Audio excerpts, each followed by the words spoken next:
પૂર્વ પ્રસંગમાં આપણે કૃષ્ણાશ્રયમાં 9મો શ્લોકનું અધ્યયન કર્યું. ટીકાકારો જે રીતે આપણને સમજાવ્યું એ રીતે આપણે અવગાહન કર્યું. વિવેક ધૈર્ય ભક્ત્યાદિ રહિતસ્ય વિશેષતઃ પાપાસક્તસ્ય દીનસ્ય કૃષ્ણ એવ ગતિર્મમ. વિવેક ધૈર્ય ભક્તિ વગેરેથી રહિત અને વિશેષમાં પાપાસક્ત અને દીનહીન એવો હું, એનો શ્રી કૃષ્ણ જ આશ્રય થાવો. એમાં આપણે જે ટીકાનું અધ્યયન કર્યું હતું, થોડું એક વાત એમાં બાકી રહી ગઈ છે. પુષ્ટિ વિધાનમમાં લાસ્ટમાં એવું સમજાવ્યું છે કે વિવેક ધૈર્ય ભક્ત્યાદિ રહિતસ્ય વિશેષતઃ પાપાસક્તસ્ય દીનસ્ય, આવું શ્રી મહાપ્રભુજી કહી રહ્યા છે. તો શું મહાપ્રભુજી આવા છે કે શું શ્રી મહાપ્રભુજીમાં વિવેક નથી, ધૈર્ય નથી, ભક્તિ નથી, ને પાપાસક્ત છું ને દીન છું, એવું તો આચાર્ય ચરણો બોલી રહ્યા છે. તો શું મહાપ્રભુજીમાં આવું વિવેક ધૈર્ય ભક્ત્યાદિ રહિત આચાર્ય ચરણો છે? આવો પ્રશ્ન અહીંયા ઉઠાવ્યો છે. જુઓ, मेरे में विवेक धैर्य भक्ति आदि नहीं है, मैं पाप में आसक्त हूँ इत्यादि जो वाक्य कहे हैं, सो वाक्य कहवे वारे श्री आचार्य चरणों हैं. विनको ऐसे विशेषण योग्य नहीं है. श्री महाप्रभुजी माटे आवा विशेषणों योग्य नहीं. केम के श्री महाप्रभुजी तो अहम निरुद्धो रोधेन निरोध पदवीम गत निरुद्धानंतु रोधाय निरोधम वर्णयामी ते. जे आचार्यजी निरोध लक्षण ग्रंथમાં આજ્ઞા કરે કે ભાઈ મને તો એવી નિરોધ પદવી પ્રાપ્ત થઈ છે, હું ભગવાનમાં નિરુદ્ધ થયો છું.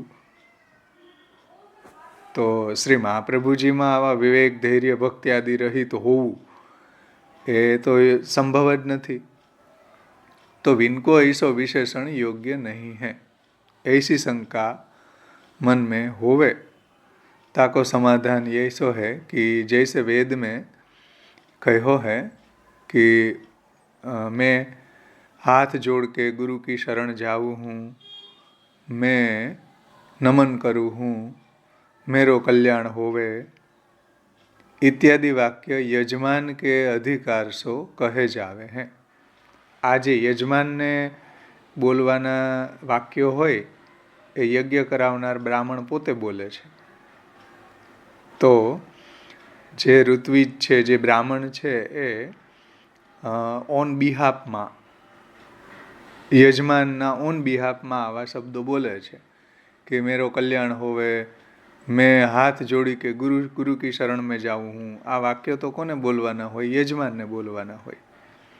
પરંતુ બોલી રહ્યા છે ઋત્વિજો, બ્રાહ્મણો, ઓન બિહાફમાં, જે યજ્ઞ કરાવી રહ્યા છે એના. तो यजमान के अधिकार सो कहे जावे हैं. ऐसे ही यहाँ श्री आचार्य चरणों ने भगवत भक्त के अधिकार सो उपरयुक्त वाक्य कहे हैं कि विवेक धैर्य भक्त्यादि रहितस्य विशेषतः पापाशक्तस्य दीनस्य કૃષ્ણ એવ ગતિર્મમ. એ વૈષ્ણવના એંગલથી, નિજ સેવકોના દ્રષ્ટિથી શ્રી મહાપ્રભુજી આ શબ્દો કહી રહ્યા છે. નહીં કે પોતે આવા છે કે વિવેક ધૈર્ય ભક્તિથી રહિત છું, પાપાશક્ત છું, એવું મહાપ્રભુજી પોતાના દ્રષ્ટિકોણથી નથી કહી રહ્યા, પરંતુ વૈષ્ણવના દ્રષ્ટિકોણથી કહી રહ્યા છે કે ભાઈ વૈષ્ણવની આ રીતના જો કંઈ ન હોય તો એનો પણ કૃષ્ણ આશ્રય બનવા તૈયાર છે. સર્વ સાધનથી રહિત હોય, સર્વ સાધનહીનસ્ય પરાધીનસ્ય સર્વતઃ પાપપીનસ્ય દીનસ્ય શ્રી કૃષ્ણ શરણમ. કૃષ્ણ એવ ગતિર્મમ, જે હરિરાયજી કહે છે. તો આ એક ખુલાસો બાકી હતો, એને આપણે જોયો. હવે આગળનું આપણે શ્લોકનું અધ્યયન કરશું.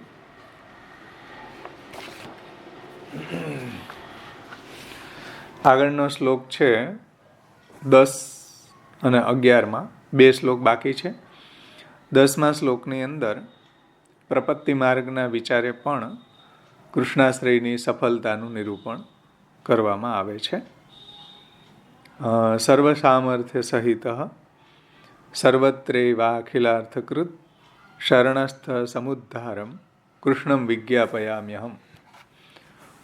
હું સર્વ સામર્થ્યયુક્ત અને સર્વત્ર જ સર્વ પુરુષાર્થને સિદ્ધ કરનારા એવા ભગવાન, સર્વ સામર્થ્ય સહિત સર્વત્રે અખિલ અર્થકૃત એટલે સર્વત્ર એના નિજજનોના, એને શરણે આવેલાના સર્વ પુરુષાર્થને સિદ્ધ કરવાવાળા એવા ભગવાન છે. અને શરણસ્થ સમુદ્ધારમ કૃષ્ણમ વિજ્ઞાપયામ્યહમ, શરણે રહેનારનો સારી રીતે ઉદ્ધાર કરનારા એ શ્રી કૃષ્ણને હું વિનંતી કરું છું. એટલે શ્રી મહાપ્રભુજી આપણી વકાલત કરે છે પ્રભુને કે આ જીવ શરણે આવ્યો છે, એનો આપ ઉદ્ધાર કરજો, એને શરણનું દાન કરજો, એનો આશ્રય બનજો. એવું શ્રી મહાપ્રભુજી વચ્ચે રહીને, ભગવાન અને જીવની વચ્ચે રહીને જે જોડતી કડી છે આચાર્ય ચરણો, આપણને પ્રભુ સુધી લઈ જાય છે, પ્રભુને સોંપે છે. તો ભગવાનનું સ્વરૂપ સમજાવે છે કે ભાઈ આપ સર્વ સામર્થ્ય સહિત છુઓ, સર્વત્ર સર્વ અખિલ અર્થને સિદ્ધ કરનારા છુઓ, અને આ જે જીવ શરણે આવ્યા છે આપની અન્યાશ્રય છોડીને મારી આજ્ઞા પ્રમાણે ચાલે છે, એનો આપ ઉદ્ધાર કરજો. એ વિજ્ઞાપયામ્યહમ એવી વિનંતી શ્રી મહાપ્રભુજી આપણા તરફથી પ્રભુને કરે છે. બહુ સુંદર વ્યાખ્યાન એનું ટીકાકારોએ સમજાવ્યું છે. આપણે હવે શ્રી કલ્યાણરાયજીની ટીકામાંથી આ શ્લોકનું અધ્યયન કરશું. પેજ નંબર 30 ઉપર શ્રી કલ્યાણરાયજીની ટીકા છે.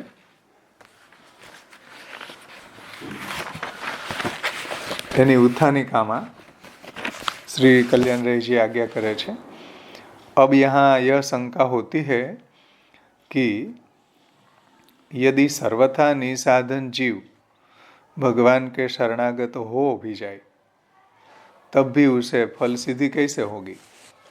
साव निसाधन होय, कोई साधन करवा माटे समर्थ न होय, विवेक न होय, धैर्य न होय, भक्ति न होय, पापासक्त होय, तो एवा જે નિસાધન જીવ છે ભગવાનને શરણાગત થઈ જાય તો એને ફલ સિદ્ધિ થાય તો થાય કેવી રીતના? क्योंकि भगवान तो उस जीव से कुछ साधन करने की अपेक्षा तो रखते ही है और उन साधनों के अनुसार ही उसे फल भी देते हैं. બધી જગ્યાએ આ જ વાત છે. તમે જુઓ કે તમે જે કંઈ સાધન કરો એ પ્રમાણે ફલની પ્રાપ્તિ થાય.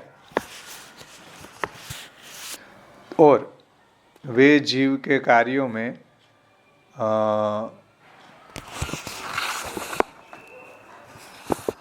हाँ साधनों के अनुसार ही फल देंगे. और उल्टे केवल भगवान श्री कृष्ण के शरणागत होने से एवं केवल उनमें मन लगाने से दूसरे देवताओं का अनादर होगा.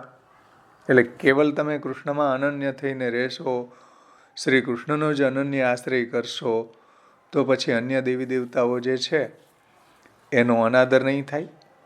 ઘણા લોકો આવું કહેતા હોય ને કે તમે બીજા દેવતાઓનો અનાદર કરો છો, કૃષ્ણને તમે અનન્ય બન્યા પરંતુ અન્ય દેવનો તો અનાદર થયો કે નહીં. આવી અહીંયા આર્ગ્યુમેન્ટ કલ્યાણરાયજી કરે છે. તો दूसरे देवताओं का अनादर होगा और वे जीव के कार्य में विघ्न और करने लग जाएंगे तो પછી અન્ય દેવી દેવતાઓ છે એ જીવના કાર્યમાં વિઘ્ન કરશે.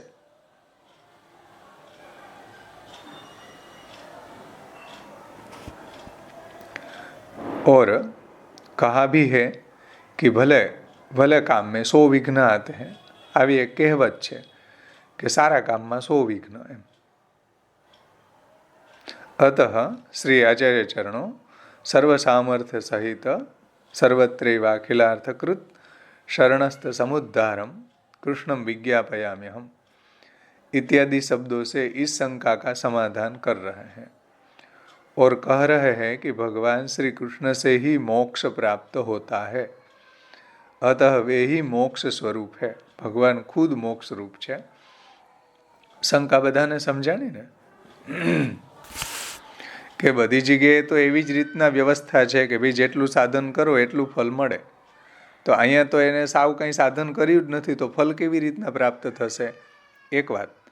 બીજી વાત એ કે ભગવાનનો જ્યારે અનન્ય થશે, ભગવાનનું અનન્ય શરણ ગ્રહણ કરશે, તો એ અન્ય આશ્રય છોડશે, અન્ય દેવી દેવતાનો એ આશ્રય નહીં કરે, જેથી કરીને અન્ય દેવી દેવતાનો અનાદર નહીં થાય. અહીંયા ઘણા લોકોની આવી આર્ગ્યુમેન્ટ હોય છે, અને એ અન્ય દેવી દેવતાઓ જે છે એના કાર્યમાં વિઘ્ન કરશે તો સમજો, અને સારા કામની અંદર 100 વિઘ્ન આવે જ છે, તો એ કઈ રીતે આ શરણ માર્ગ ઉપર ચાલી શકશે? આના જવાબમાં આ શ્લોક આવે છે કે સર્વ સામર્થ્ય સહિત ભગવાન સર્વ સમર્થ છે અને સર્વ જગ્યાએ સર્વ અર્થને પ્રદાન કરનારા છે, અને જે શરણે આવેલો છે એનો ઉદ્ધાર કરનારા છે, એમ શ્રી મહાપ્રભુજી કહે છે. શ્રી કૃષ્ણને વિજ્ઞપ્તિ કરે છે. હવે જુઓ એની ટીકા આપણે જોઈએ. બધાને ઉત્થાનિકા સમજમાં આવી હશે. એનો જવાબમાં આ શ્લોક આવે છે. ભગવાન में सभी के समस्त कार्यों का पूर्ण करने की सामर्थ्य है. અન્ય દેવી દેવતાઓ પાસે એને કાંઈ માગવાની જરૂર નથી. ભગવાન સર્વસમર્થ છે, અને અન્ય દેવી દેવતાઓ જે કાંઈ આપે છે એના ભક્તોને, કે એની પૂજા કરવાવાળાને, કે એની જે માનતા કરવાવાળાને, એ પણ ભગવાનનું આપેલું આપે છે. ભગવાને જેટલી ઓથોરિટી અન્ય દેવી દેવતાઓને આપી છે એટલું જ આપી શકે છે, વધારે આપવા એ સમર્થ નથી. આપણા વાર્તા પ્રસંગોમાં પણ જોઈએ કે ભાઈ રાજાને પુત્ર જોઈતા હતા, પુત્ર પ્રાપ્તિ કરવી હતી, તો શિવજીએ ના પાડી દીધી. એ તો ભગવત ભક્તે આપ્યા. કહેવાનું તાત્પર્ય એ છે કે જેટલી ઓથોરિટી ભગવાને દેવી દેવતાઓને આપી છે એટલું જ ફલ આપી શકે, એનાથી વધારે ન આપી શકે. સમજમાં આવ્યું ને? બુલા મિશ્રના પ્રસંગમાં પણ આપણે શરૂઆતમાં ભૂમિકામાં જોયું હતું કે ભાઈ વિદ્યા આપવી હોય તો સરસ્વતીજીને પણ ભગવાનને પૂછવું જોઈએ, પૂછવું પડે કે બુલા મિશ્રને વિદ્યા આપું કે નહીં. તો બધા દેવી દેવતાઓ ભગવાનને વશ છે, ભગવાનના સેવકો છે, ભગવાને એને એ તત્તદ લોકપાલો બનાવ્યા છે અને ભગવાનની સેવા કરે છે. તેથી પુષ્ટિ ભક્તએ અન્યાશ્રય કરવાની જરૂર નથી.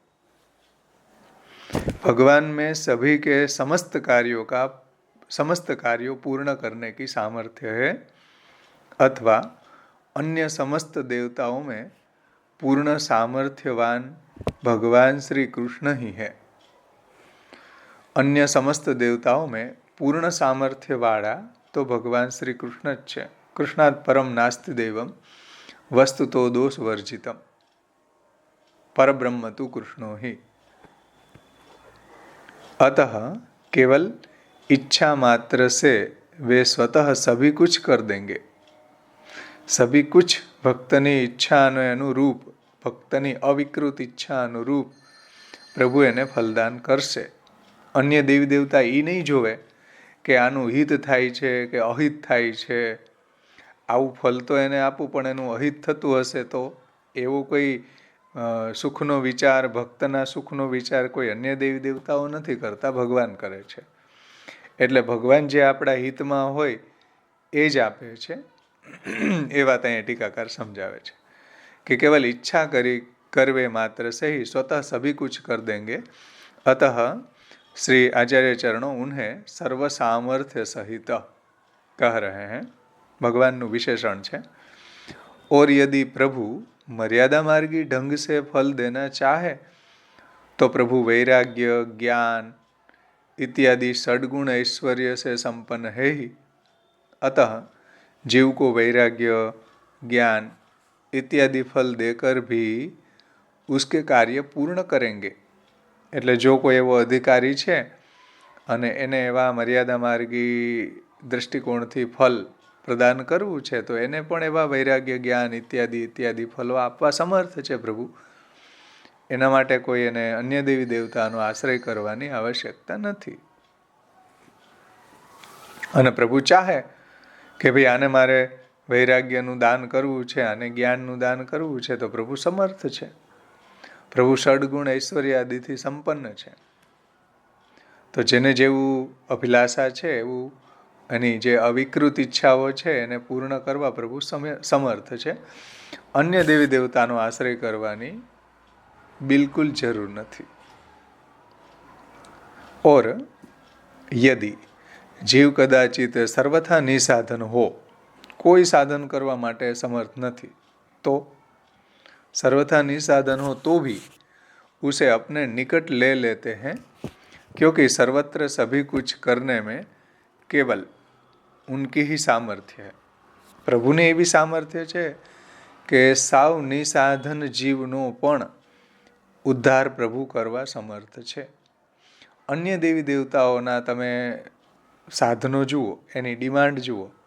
આટલું સાધન કરશે તો આવું ફળ મળશે, આ સાધન કરવા સમર્થ નથી તો આ ફળને લાયક નથી. એટલે ત્યાં છે એકદમ જોખીને, જેને ગુજરાતીમાં કહીએ ને તોલીને, જોખીને ફળ આપે કે આટલું સાધન કર્યું તો આટલું ફળ મળશે, એનાથી વધારે નહીં મળે. પુરુષોત્તમ એવા નથી, કૃષ્ણ એવા નથી. કૃષ્ણ તો નિસાધન ફલાત્મા એમ પ્રાદુર્ભૂતોસ્તિ ગોકુલે, નિસાધન ભક્તોનો ઉદ્ધાર કરવા માટે ગોકુલમાં પ્રગટ થયા. અને એવી જ રીતના આપણા ઘરમાં પણ આપણા જેવા નિસાધન જે ભક્તો છે એનો ઉદ્ધાર કરવા માટે આપણા ઘરમાં પણ પ્રગટ થયા. એને કોઈ એવી સાધનની ડિમાન્ડ નથી કે આટલું તે સાધન કર્યું તો હું ફળ આપીશ, નહીંતર નહીં આપ. જે અન્ય દેવી દેવતાઓ ડિમાન્ડ કરે છે ફૂલ પરફેક્ટ સાધન જોઈએ, સમજો. એમ યજ્ઞ વગેરેની અંદર પણ પરફેક્ટ યજ્ઞની અંદર સાધન કરેલું હોય તો એને એ યજ્ઞ દ્વારા ફળની પ્રાપ્તિ થાય. બધી જગ્યાએ આ જ વાત છે, સિવાય કૃષ્ણ. ભગવાન શ્રી કૃષ્ણ તો કોઈ સાધનની અપેક્ષા વગર પણ ફલદાન કરે છે. કેમ કે ભગવાન અપી પુષ્ટિસ્થો ન કરિષ્યતિ લૌકિકિંચ ગતિમ. ભગવાન પુષ્ટિ માર્ગમાં સ્થિત છે, તેથી નિસાધન જનોને પણ ફલદાન આપ કરે છે. એ વાત અહીંયા ટીકાકાર સમજાવે છે કે जीव कदाचित सर्वथा निसाधन हो तो भी उसे अपने निकट लेते हैं और सर्वत्र सभी कुछ करने में केवल उन्हीं की सामर्थ्य है. और भगवान भगवद गीता में भी कहते हैं कि यद्यद विभूति मत सत्वम श्रीमत ऊर्जित में वा तत्तेवावगच्छम मम तेजोंस संभव. 10મો અધ્યાય 41મા શ્લોકમાં કે દુનિયામાં પણ જ્યાં જ્યાં આપણને કોઈ એવી સામર્થ્ય દેખાય છે તો એ ભગવાનના સામર્થ્યનું માત્ર બિંદુ છે. હે અર્જુન, संसार में जो भी ऐश्वर्य युक्त, कांति युक्त और शक्ति युक्त वस्तु है उसको तू मेरे तेज के अंश से उत्पन्न हुई जान. દુનિયામાં જ્યાં જ્યાં પણ આપણને એવું સામર્થ્ય દેખાય, આપણે એનાથી એકદમ આશ્ચર્યચકિત થઈ જાય એ સામર્થ્યથી. એ બધું જ સામર્થ્ય ભગવાનનું એક બિંદુ માત્ર છે, એક અંશ માત્ર છે. તો પ્રભુ તો સર્વસમર્થ છે. દુનિયામાં જ્યાં જ્યાં બી આપણને એવું સામર્થ્ય દેખાય, કોઈ પણ વ્યક્તિમાં, વસ્તુમાં, ભગવાનનું સામર્થ્યનો એકમાત્ર પાર્ટ છે, એક અંશ માત્ર છે. તો પ્રભુ સર્વસમર્થ છે, સર્વ સામર્થ્ય સહિત એને સમજાવે છે ટીકાકાર. और मैं प्राकृत जगत और वैकुंठ दोनों का कारण हूँ. ભગવાન છે આ જગત અને વૈકુંઠ બંનેનું અભિન્ન નિમિત્ત ઉપાદાન કારણ છે. मुझसे ही सब कुछ उत्पन्न होता है और चेष्टा युक्त होता है. इसे समझकर बुद्धिमान भक्तजन श्रद्धा और भक्ति से निरंतर मेरा भजन करते हैं, अन्य देवी देवता का नहीं. ભગવાન જ આ જગતના ઉત્પત્તિ સ્થિતિ લયના કારણ છે. ભગવાન જ અભિન્ન નિમિત્ત ઉપાદાન કારણ છે. અને બધું જ જે ફંક્શન કરે છે, જે કંઈ બી પદાર્થો, જે કંઈ બી વ્યક્તિઓની અંદર જે ક્રિયા પ્રગટ થઈ રહી છે, એ બધું ભગવાનના કારણે પ્રગટ થઈ રહ્યું છે. દ્રવ્યમ કર્મશ્ચ કાલશ્ચ સ્વભાવ જીવ એવ ચ યદનુગ્રહતો સંતિ ન સંતિ તદુપેક્ષે. ભાગવત એમ કહે છે કે દ્રવ્ય, કર્મ, કાલ, સ્વભાવ, પ્રકૃતિ, પુરુષ જે કંઈ બી એક્ટિવ છે એ ભગવાનના અનુગ્રહને કારણે છે. ભગવાન પોતાનો અનુગ્રહને જો ખેંચી લે બધું પ્રલય થઈ જાય. યદનુગ્રહ તો સંતિ ન સંતિ તદુપેક્ષે. ભગવાન એવા સમર્થ છે, ભગવાનના અનુગ્રહથી બધું નભી રહ્યું છે, ભગવાનના અનુગ્રહથી બધું ચાલી રહ્યું છે. ન સંતિ તદુપેક્ષે. જો ભગવાન થોડી બી ઉપેક્ષા કરી દે તો બધું કોલોપ્સ થઈ જાય, બધું પ્રલય થઈ જાય. એવા સર્વસમર્થ છે કૃષ્ણ, એ ટીકાકાર સમજાવે છે. તો એવા સર્વસમર્થનો આશ્રય છોડીને આપણે જે અસમર્થ દેવી દેવતાઓ છે એના આશ્રય જાય તો આપણા જેવું મૂર્ખ કોણ? બોલો. જે સર્વસમર્થનો શરણે ગયો છે એને હવે કોઈ જાતનો ભય હોય જ નહીં, રહેવો જ ન જોઈએ. એ નિર્ભય બનવું જોઈએ, નિર્ભય થવું જોઈએ કે હવે પછી અમે નિવેદ કરતા હતા, નિવેદ નહીં કરીએ તો શું થશે, માતાજીના આ અમે પૂજા આવી રીતના ઓલું કરતા હતા નિવેદ વગેરે, કે કુળદેવીની આ રીતના અમે આરાધના કરતા હતા, હવે એને છોડી દઈએ તો શું થશે? કાંઈ નહીં થાય. ભગવાન સર્વસમર્થ છે, સર્વસમર્થનો આશ્રય આપણે કર્યો છે.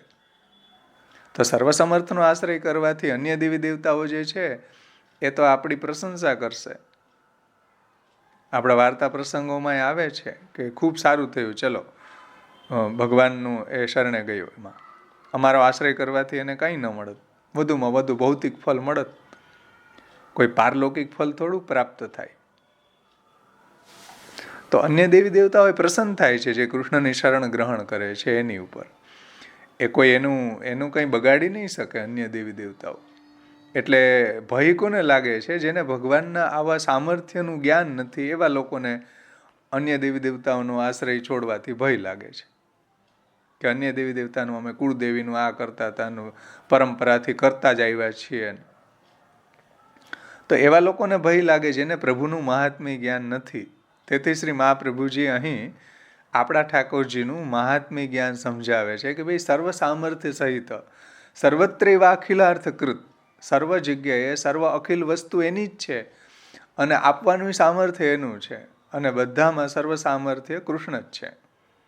એ રહસ્ય અહીંયા સમજાવે છે ભગવદ્ ગીતાજીના શ્લોક દ્વારા પણ કે ભાઈ અન્ય દેવી દેવતાઓમાં જ્યાં જ્યાં બી સામર્થ્ય છે એ સામર્થ્ય ભગવાને મૂકેલું સામર્થ્ય છે. યદ્યદ વિભૂતિ મત્સત્વમ શ્રીમદ ઉર્જિતમેવ તત્તેવાવગચ્છ મમ તેજોંશ સંભવમ. મારા તેજનું એક બિંદુ મેં એમાં મૂકેલું છે. અન્ય દેવી દેવતાઓમાં કાંઈ સામર્થ્ય છે તો એ મારું મૂકેલું સામર્થ્ય છે. તો હવે તમે નિવેદ ન કરો કે કુળદેવીની આરાધના કે ભજન ન કરો, જે પરંપરાથી ચાલ્યું આવતું હોય, આ ન કરો તે ન કરો, તો એમાં કંઈ દોષ નહીં લાગે.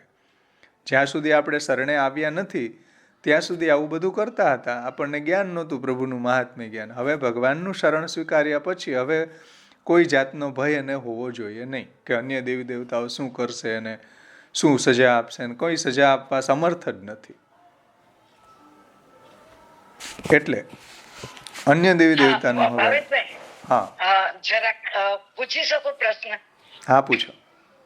હા, તો આજે જ ભાગવતજી વાંચતા વાંચતા જ આ જ આવ્યું કે આ ગોવર્ધન યાદ કર્યો ત્યારે સુબોધિનીજીમાં મહાપ્રભુજીએ આ જ કહ્યું કે ભય રાખી રહ્યા છો, એમ કે પરંપરાગત થી નંદ બાબાએ કહ્યું કે આ યાદ અમે કરતા આવ્યા છે, તો હવે જો નહીં કરીએ તો આગળ એ શું કરશે એમ ઇન્દ્ર. તો સુંદર રીતે ભાગવતજીમાં મહાપ્રભુજીએ સુબોધિનીમાં સમજાવ્યું કે સર્વ સમર્થ છે, સ્વભાવનો વિજય કરનારા જ એ છે પૂર્ણ પુરુષોત્તમ. તો આપ એમ યાદ કરો, ગોવર્ધન યાદ કરો, જે વૃક્ષો વૈષ્ણવ છે, એટલે યાદ આવ્યું એટલે આપ એટલે આમાં આવી શકે ને આ બી? Sure absolute. કેમ કે ન્યાય ભગવાન ત્યાં પણ ભગવાને અન્યાશ્રય છોડાવ્યો. તસ્માન મચ્છરણમ ગોષ્ઠમ મન્નાથમ મત પરિગ્રહમ ગોપાએ સ્વાત્મ યોગેન સો અયમ મેં વ્રતાહિત. જુઓ, ત્યાં ભગવાને પોતાનું સામર્થ્ય બતાવ્યું છે કે જે ઇન્દ્રનો આશ્રય કરતા હતા, અન્યાશ્રય કરતા હતા વ્રજવાસીઓ, એનો પ્રભુએ અન્યાશ્રય છોડાવીને પોતાનો આશ્રય દ્રઢ કર્યો છે અને એનું રક્ષણ પણ પ્રભુએ કર્યું છે. જુઓ, તસ્માન મચ્છરણમ ગોષ્ઠમ મન્નાથમ, મારા શરણે આવેલા છે હું જેનો નાથ છું એવા આ બધા વ્રજવાસીઓ, અને એનું રક્ષણ કરવું એ મારી જવાબદારી છે. સો અયમ મેં વ્રત આહિત, મારું વ્રત છે કે મારે શરણે આવેલા જે છે એનું રક્ષણ હું કરીશ. તો પ્રભુ શરણાગત રક્ષક છે.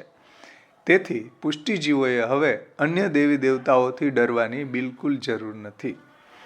કેમ કે ભગવાન જેના નાથ હોય, જે ભગવાન સર્વ સમર્થ છે, સર્વત્ર એવા અખિલ અર્થકૃત છે, સર્વ જગ્યાએ સર્વ કંઈ આપવા સમર્થ છે, સર્વાર્થકૃત છે, તો એવા ભગવાનનો આશ્રય જેણે કરેલો છે તો એને હવે ભલે પરંપરાથી કોઈ પણ એવા નૈવેદ્ય કરતા હોય કે કુલદેવીનું આરાધન કરતા હોય એ બધું છોડવું જોઈએ, જો પુષ્ટિ માર્ગ હોય તો.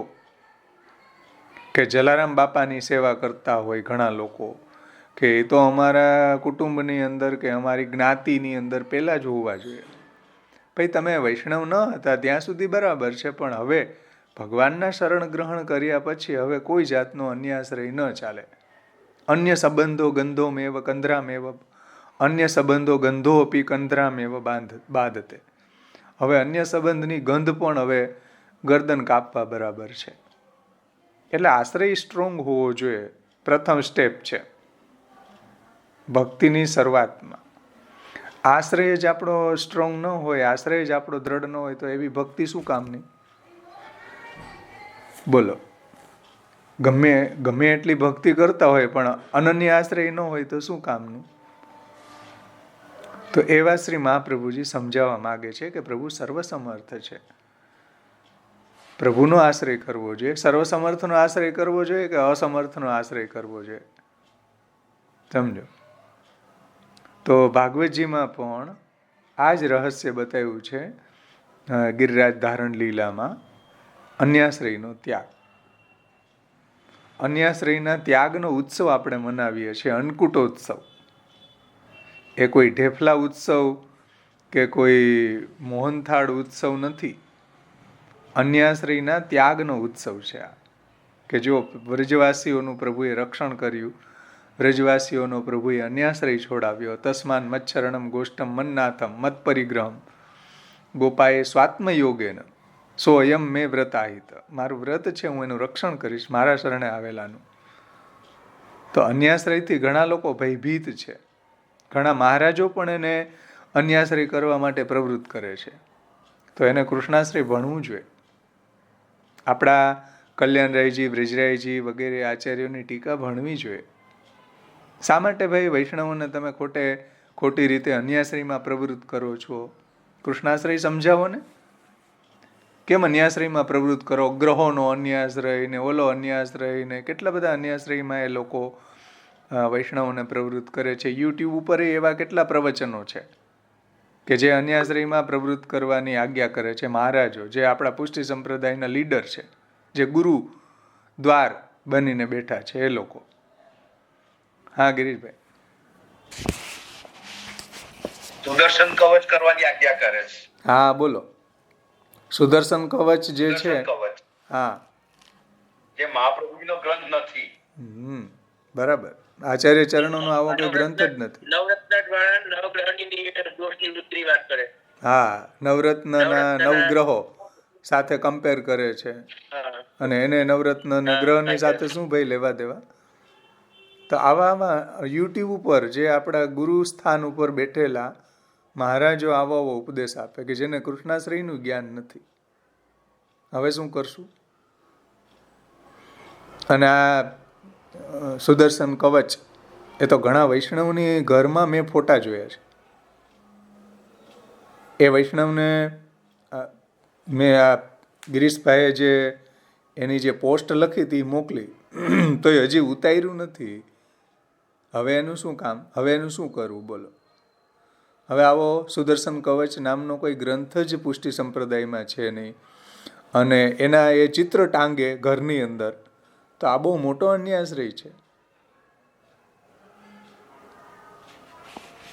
આવા લોકોએ કૃષ્ણાશ્રયનું અધ્યયન કરવું જોઈએ. આપણા આચાર્યોની વાણી છે એ સમજવી જોઈએ કે ભાઈ પ્રભુ સર્વસમર્થ છે. શા માટે આવો અન્યાશ્રય કરો છો? અને શા માટે ગુરુ વર્ગ આવો અન્યાશ્રય કરવાની વૈષ્ણવને ખોટી ખોટી પ્રેરણાઓ કરે છે? તો આ બધાને મારી પ્રાર્થના છે કે ભાઈ કૃષ્ણાશ્રય ગ્રંથનું, કલ્યાણરાયજીની ટીકા, બ્રજરાયજીની ટીકા અધ્યયન કરો મહેરબાની કરીને. ખોટી રીતે બીજાને તમે મહાપ્રભુજીના સિદ્ધાંત વિરુદ્ધ એને ભરમાવો નહીં.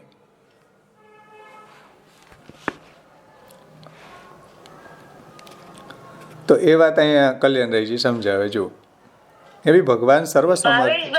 હા, 7 પ્રકારના અન્યાશ્રય દૂર કર્યા ને ઇન્દ્રયાગ દ્વારા. એ સુબોધનીજીમાં તમે જોઈ શકો છો.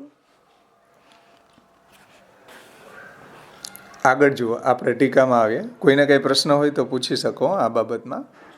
કોઈ અન્યાશ્રય કરતા હોય, અમારા અહીંયા એક એવા છે વૈષ્ણવ કે એ ઠાકોરજીની સેવા કરે, પણ બાજુમાં જલારામ બાપા તો જોઈએ જ, આ બાજુ કુળદેવી તો જોઈએ જ.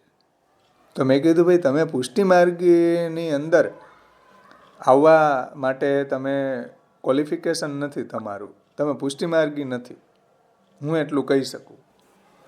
પુષ્ટિ માર્ગની અંદર મહાપ્રભુજીના સિદ્ધાંતને ફોલો કરવા પડે, તો તમે પુષ્ટિ માર્ગી બની શકો.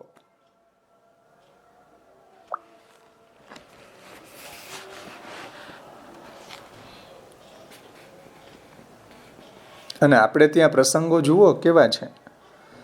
એક શ્યામબાવાશ્રીના વચનામૃતમાં સાંભળ્યું હતું કે કોઈ બાલક કાશીની અંદર ભણતા હતા ને જીભની અંદર સરસ્વતી મુકાવી, અનુષ્ઠાન કર્યું સરસ્વતીનું, અન્યાશ્રય કર્યો.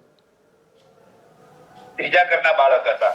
હા જો, હા જો. અને એ જ્યારે ઘરમાં આવ્યા ને ઠાકોરજીએ મહારાજશ્રીને આજ્ઞા કરી કે તમારા બાળકે અન્યાશ્રય કર્યો છે, એની સેવા હું નહીં લઉં. તો જુઓ કેવી માદા હતી આપણા બાળકોની અંદર, આપણા આચાર્યોમાં, કે દરવાજે ઊભા રહ્યા. હા ભાવેશભાઈ, હા, એમાં એવું હતું હા, કે ઠાકોરજી જો ગામમાં પધરાવતા હતા વૈષ્ણવો, એ પેલા ઠાકોરજી કહ્યું કાં તો એ ઘરમાં રહેશે, નહીં તો હું ઘરમાં રહીશ. હા જુઓ, એને કીધું કે હા, કહ્યું કે હું જતો રહીશ. પેલા જઈને સામે ચાલી સામયું કરવા ગયા ને વિનંતી કરી, તમે ગામમાં ના પધારો તો સારું. આ દ્વારકાધીશનો આદેશ છે. કેટલી જુઓ, ઠાકોરજી ખુદ કહે છે. અને એના પિતાશ્રી એમ કીધું કે તારે પ્રોપર્ટી જોતી હોય તો આપી દઉં, તારો હિસ્સો. જુઓ, પ્રોપર્ટી આપવા તૈયાર છે, પણ ઠાકોરજીની સેવામાં ન એલાવ. પ્રોપર્ટીની કાયદેસર દૈહિક સંબંધો છે તો લઈ જા, પરંતુ ઠાકોરજીની સેવામાં એલાવ નથી. ભાઈ પુષ્ટિ માર્ગ એને એલાવ ન કરે, સમજો. તો આપણે ત્યાં રંચક પણ અન્યાશ્રય કર્યો કોઈએ, કાયિક, વાચિક, માનસિક. ઠાકોરજી નારાજ થઈ ગયા. સંભલવાડાના પ્રસંગમાં એ આવે ને કે એના પત્નીએ કેવલ અનુમતિ જ આપી, સમજો, તો પણ અન્યાશ્રય થઈ ગયો ને. વાચિક અન્યાશ્રય થયો, વાચિક અન્યાશ્રય તું ને મૂકું જીવાઈ, વાચિક અન્યાશ્રય થઈ ગયો. ભાઈ એટલું કહ્યું કે ભાઈ તે મને જીવાડી. સંભલવાડીની પત્ની દામોદર સંભરવાળામાં હા પિતાની આજ્ઞાને માન આપ્યું. પિતાને નથી ગમતું એટલે હું જલ નહીં ભરું. હા, એમનો પહેલો અન્યાશ્રય થયો. હા જુઓ, બોલો. અને જે પેલો ઉપર જે જીભ પર સરસ્વતી મંત્ર લખાવ્યો હતો, ત્યારે બાળકને જયારે વિનંતી કરી પિતાએ, પુત્ર એક જ કહ્યું તો મારે ગામમાં નથી આવવું, આ મારો ઉપરનો લો ને તમે સંસ્કાર કરી દેજો.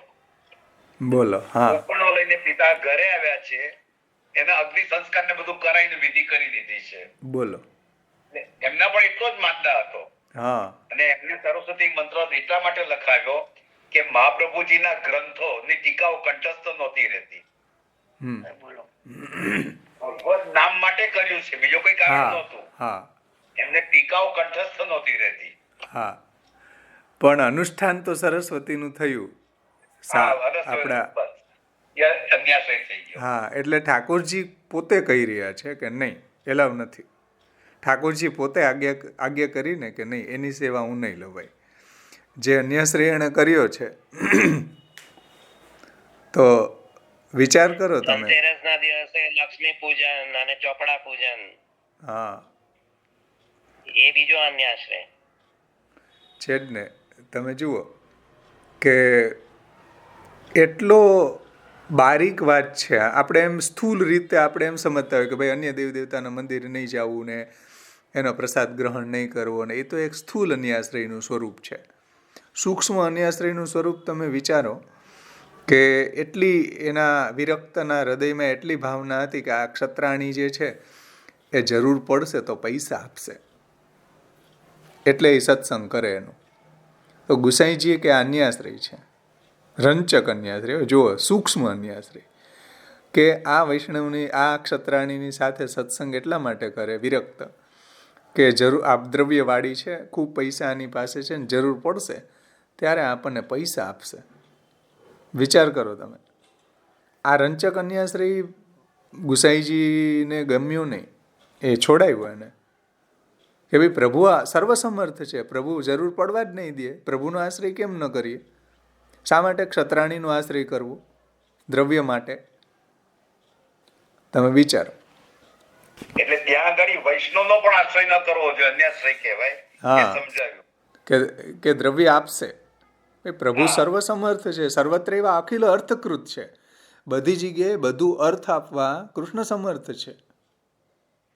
અને પેલો માં દીકરો છે, એમાં દીકરો કમાવા ગયો છે, શાક સુધારતા વિચાર આવ્યો કે દીકરો તો જલ્દી થાત. હા, એને અન્યાશ્રય ગણ્યો છે ત્યાં આગળ. હા, જુઓ કેટલી સૂક્ષ્મ બધી જગ્યાએ તમે વાર્તા પ્રસંગોમાં આ રહસ્યો આપણને પ્રેક્ટિકલ જોવા મળે. અહીંયા જે ટીકાકાર આપણને સમજાવવા માગે છે ને, એ સિદ્ધાંત સમજાવવા માગે છે, પણ એનું એક્સટેન્શન, એનો અતિદેશ આપણા વાર્તા પ્રસંગોમાં આપણે પ્રેક્ટિકલ જોઈ શકીએ છીએ કે કેવા કેવા સૂક્ષ્મ અન્યાશ્રયોમાં ઠાકોરજી નારાજ થઈ ગયા, ઠાકોરજી પધારી ગયા, ઠાકોરજી બોલતા બંધ થઈ ગયા. આ સમજવું બહુ જરૂરી છે. કૃષ્ણાશ્રય, આ કૃષ્ણાશ્રય છે. આ કૃષ્ણાશ્રયની કઈ રીતના સૂક્ષ્મ અન્યાશ્રય કરવાથી કૃષ્ણાશ્રય છૂટ્યો છે એ આપણે જોઈ શકીએ વાર્તા પ્રસંગોમાં. સમજો, આશ્રયનું મૂળ છે આ. હા, આશ્રયનું મૂળ છે આ. આમાં જો સ્થળ આવી ગયો તો બહુ અગત્યનો આપણને આપણા આશ્રયને એક તો પ્રથમ સોપાન છે, પ્રથમ પગથિયું છે. પ્રથમ પગથિયું ન ચડી શક્યા તો શું આપણે પુષ્ટિ માર્ગની આગળ વધવું કેમ? તો એ કલ્યાણરાયજી અહીંયા પ્રભુનું મહાત્મ્ય સમજાવે છે કે ભાઈ સર્વસામર્થ્ય યુક્ત છે પ્રભુ. જુઓ, પ્રાકૃત જગતનાય કરતા છે, વૈકુંઠનાય કરતા છે, જગતની ઉત્પત્તિ સ્થિતિ લયનાય કારણ છે, અને इससे समझकर बुद्धिमान भक्त जन श्रद्धा और भक्ति से निरंतर मेरा भजन करते हैं. 10वां अध्यायનો 8मो श्लोक इत्यादि वाक्यों द्वारा सुदर्शन चक्र आदि के सहित जो श्री कृष्ण जो सर्व सामर्थ्य सहित सर्वत्र अखिलार्थकृत, એ સુદર્શન ચક્ર સહિત છે પ્રભુ. सुदर्शन चक्र आदि से सहित जो श्री कृष्ण सर्व सामर्थ्य सहित है, उन्हें आचार्य चरणों सर्व सामर्थ्य सहित आ सेंटेंस जे छे एने અહીંયા કલ્યાણરાયજીએ સમજાવ્યું. इसे कह रहे हैं क्योंकि अव्याहतानि कृष्णस्य, आ शायद पद्म पुराणનો શ્લોક છે. अव्याहतानि कृष्णस्य चक्रानि आयुधानि वे रक्षन्ति सकलापाद्भ्यो येन विष्णु, એમ કરીને એવો શ્લોક છે, શાયદ પદ્મ પુરાણનો છે.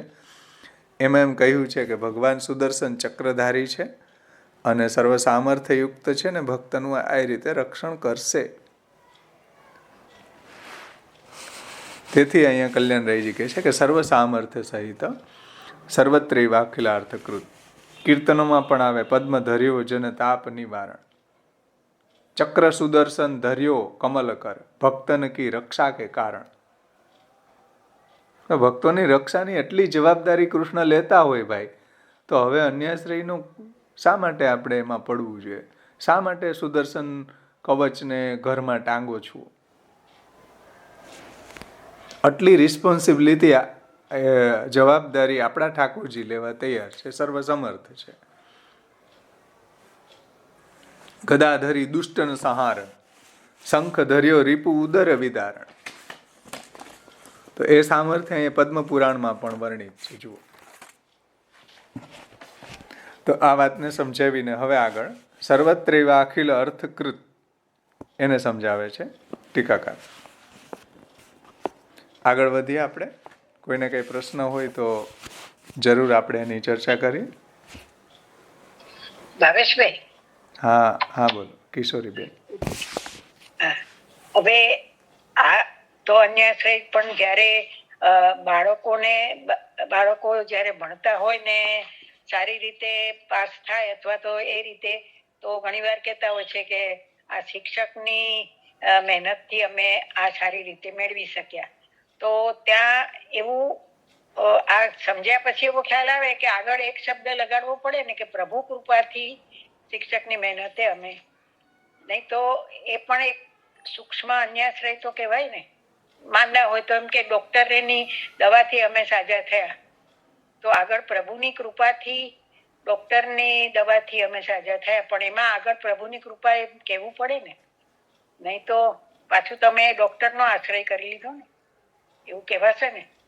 સૂક્ષ્મ બાળકોને ભણવાની જે વાત છે ને, એમાં આપણે બાળકોને એવી શિક્ષા આપવી જોઈએ કે ગુરુની અંદર આવું જે ભણાવવાનું સામર્થ્ય કે એની અંદર જે જ્ઞાન એ પ્રદાન કોણે કર્યું? બુદ્ધિ પ્રેરક કૃષ્ણસ્ય. તો એને પણ એવું જ્ઞાન પ્રદાન કરવાવાળા સર્વસમર્થ કૃષ્ણ છે. એવું જો બાળકોને સમજાવીએ તો એને સમજમાં આવે કે ભાઈ ગુરુની અંદર જે સામર્થ્ય છે એ પણ ભગવાને આપેલું છે. તો ભગવાને આપેલું એનું જે સામર્થ્ય છે અને એના દ્વારા આપણને એ સારી રીતે એને ભણાવ્યું અને એના દ્વારા આપણે અંતે સારી આપણને માર્ક આવ્યા, તો એ અંતતઃ તો ભગવાને જ આપણને ગુરુ દ્વારા સારા માર્ગ અપાવ્યા છે. એવી શિક્ષા આપણા સંતતિઓને આપવી જોઈએ, જેથી કરીને એનો આશ્રય ભગવાનમાં દ્રઢ થાય કે હા હો ભાઈ, કરતા કારયિતા હરિ જ છે. કરતા પ્રભુ એ બધાને બુદ્ધિ, આ જગતને પ્રગટ કરવાવાળા પ્રભુ છે, તો શિક્ષકને પ્રગટ કરવાવાળા પ્રભુ છે, અને બુદ્ધિરૂપી ભગવાન બન્યા છે. ભગવાને ગીતાજીમાં કહ્યું છે, ખમ મનો બુદ્ધિ રૈવ છે અહંકાર ઇતિ મેં ભિન્ના પ્રકૃતિ અષ્ટધા. આ અષ્ટધા પ્રકૃતિ હું જ બન્યો છું. તો બુદ્ધિ, મન, અહંકાર બધું પ્રભુએ જ બન્યા છે. તો એ રીતે આપણા બાળકોને ટ્રેન્ડ કરવા જોઈએ. હા, પાદ પદ્મ પ્રસિદ્ધ તું ધ્યાના સમર્થ જીવાનામ અસ્માકમ સર્વદા સોતા. પંચમ સ્કંધનું મંગલાચરણ છે, ભાગવતાર્થ નિબંધનું. તો આ રીતના બાળકોને જો આપણે સમજાવીએ તો એને સમજમાં આવે કે હા, ગુરુ સુધી રોકાઈ નથી જવાનું, એની આગળ પણ જવું જોઈએ, કે એની આગળ એને બુદ્ધિ પ્રેરક જે પ્રભુ છે, કે એને જ્ઞાન પ્રદાન કરવાવાળા પ્રભુ છે. એટલે તો અહીંયા ભગવદ્ ગીતાનો શ્લોક આપ્યો કે યદ્યદ વિભૂતિ મત્સત્વમ શ્રીમત ઉર્જિતમેવવા તત્ત તેવાવગચ્છમ મમ તેજોંસ સંભવમ. જ્યાં જ્યાં આવું સામર્થ્ય દેખાય છે ભણાવવાનું, એ ભગવાનના તેજનો અંશ માત્ર છે. તો આ શ્લોક એને સમજાવો ભગવદ્ ગીતાનો, તો બાળકોને અનન્ય આશ્રય થશે. અને રહી વાત ડોક્ટર, ભગવદ ઈચ્છાથી એવા ગુરુ પ્રાપ્ત થયા, ભગવદ ઈચ્છાથી એવો ડોક્ટર મળ્યો કે જેનાથી સ્વાસ્થ્ય સુધારા ઉપર આવ્યું, તો વધુ ક્રેડિટ એટલે ભગવદ ઈચ્છાને આપણે પ્રાધાન્ય આપ્યું ને અહીંયા. એટલે આપણે એવું વિચારવું જોઈએ કે ભગવાનને આપણને સાજો કરવો હતો એટલે આવો સારો ડોક્ટર મેળવી આપ્યો. ભાવેશ, હા, હું હોસ્પિટલમાં એડમિટ હતો, હા, ત્યારે 2-3 વૈષ્ણવ આવીને મને કે ગિરીશના ડોક્ટર બહુ સારા છે, બચી ગયા. હું કોને કહ્યું? મેં કહ્યું મારી આંખ સામે 3 જણા ઉપડી ગયા, આઈસીસીયુ માં હતો ત્યારે. હા, તો ત્યારે ડોક્ટર સારો નહોતો ને, એનો અર્થ એવો થયો ને, અરે ભાઈ જે છે ભગવદ ઈચ્છા છે. ડોક્ટર થી ઘણા ઉપડી ગયા છે, તો ડોક્ટર ક્રેડિટ આપીએ આપણે. હા, બરાબર. અને એ વૈષ્ણવ થઈને આ વિવેક સમજવો જોઈએ કે ભલે આપણે ડૉક્ટરને થેન્ક્સફુલનો ભાવ પ્રગટ કરતા હોઈએ, પણ હૃદયમાં તો એવો જ ભાવના હોવી જોઈએ કે પ્રભુને મને સારો કરવો હતો એટલે આ ડૉક્ટરને નિમિત્ત બનાવ્યો છે. નિમિત્ત માત્રમ ભવસવ્ય સાચી. સ્ક્રિપ્ટમાં આપણને ભગવાનને સાજા કરી રાખ્યા હતા. જેમ અર્જુનજીને સ્ક્રિપ્ટમાં બધું બતાડ્યું પ્રભુએ અને કહ્યું કે ભાઈ નિમિત્ત માત્રમ ભવસવ્ય સાચીન, તારે બાણ ચલાવવાનું છે, બાકી સ્ક્રિપ્ટમાં મેં મારેલા જ છે. એમ સ્ક્રિપ્ટમાં પ્રભુએ આપણને સાજા કરી જ રાખ્યા છે. ડૉક્ટર નિમિત્ત માત્ર છે. આ ભાવના આપણી હૃદયમાં બની રહેવી જોઈએ બધી જગ્યાએ. આ તો એક ઉપલક્ષણ વિધિથી ડૉક્ટરની વાત છે કે ભણવાની વાત છે કે કોઈ બી કાર્ય હોય આપણી લાઈફના અંદર, આપણા જીવનની અંદર આવા હજારો પ્રસંગ બને છે, પરંતુ ત્યાં આપણે હૃદયમાં આપણા પ્રભુને થેન્ક્સફુલનો ભાવ પ્રભુને પ્રગટ કરવો જોઈએ. ડૉક્ટર નિમિત્ત માત્ર છે બધી જગ્યાએ. એક બાળકે એમ કીધું કે પ્રભુ કૃપાથી સારા માર્ક્સ આવ્યા. હા, એ રીતે. હા, બરાબર.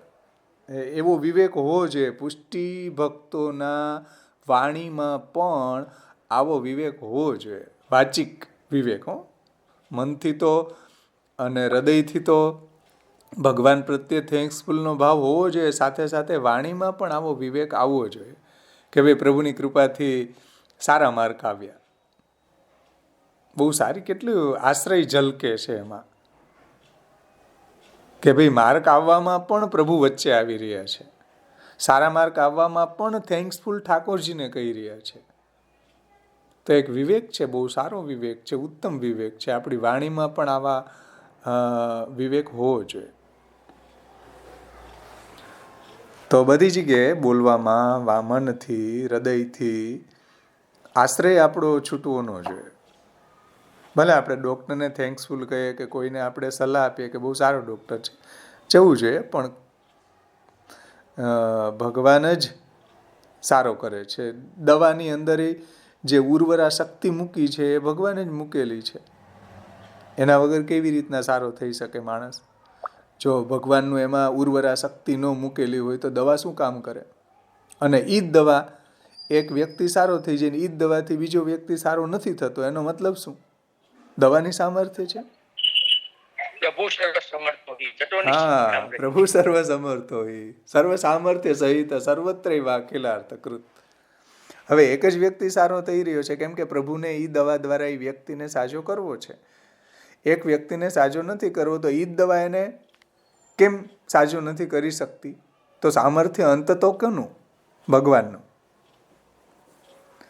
તેથી શાસ્ત્રની અંદર એવું છે કે તમે એમ કહો કે અમે આ શાસ્ત્ર વાંચ્યું હતું, અમે આ ભાગવતનું ખૂબ અધ્યયન કર્યું એટલે અમને ભગવાનમાં ભક્તિ થઈ. સમજો, શ્રી મહાપ્રભુજી નિબંધમાં એમ કહે છે કે પ્રવર્તકત્વ કૃષ્ણસ્ય ન વિદ્યાર્થસ્ય કરે છે.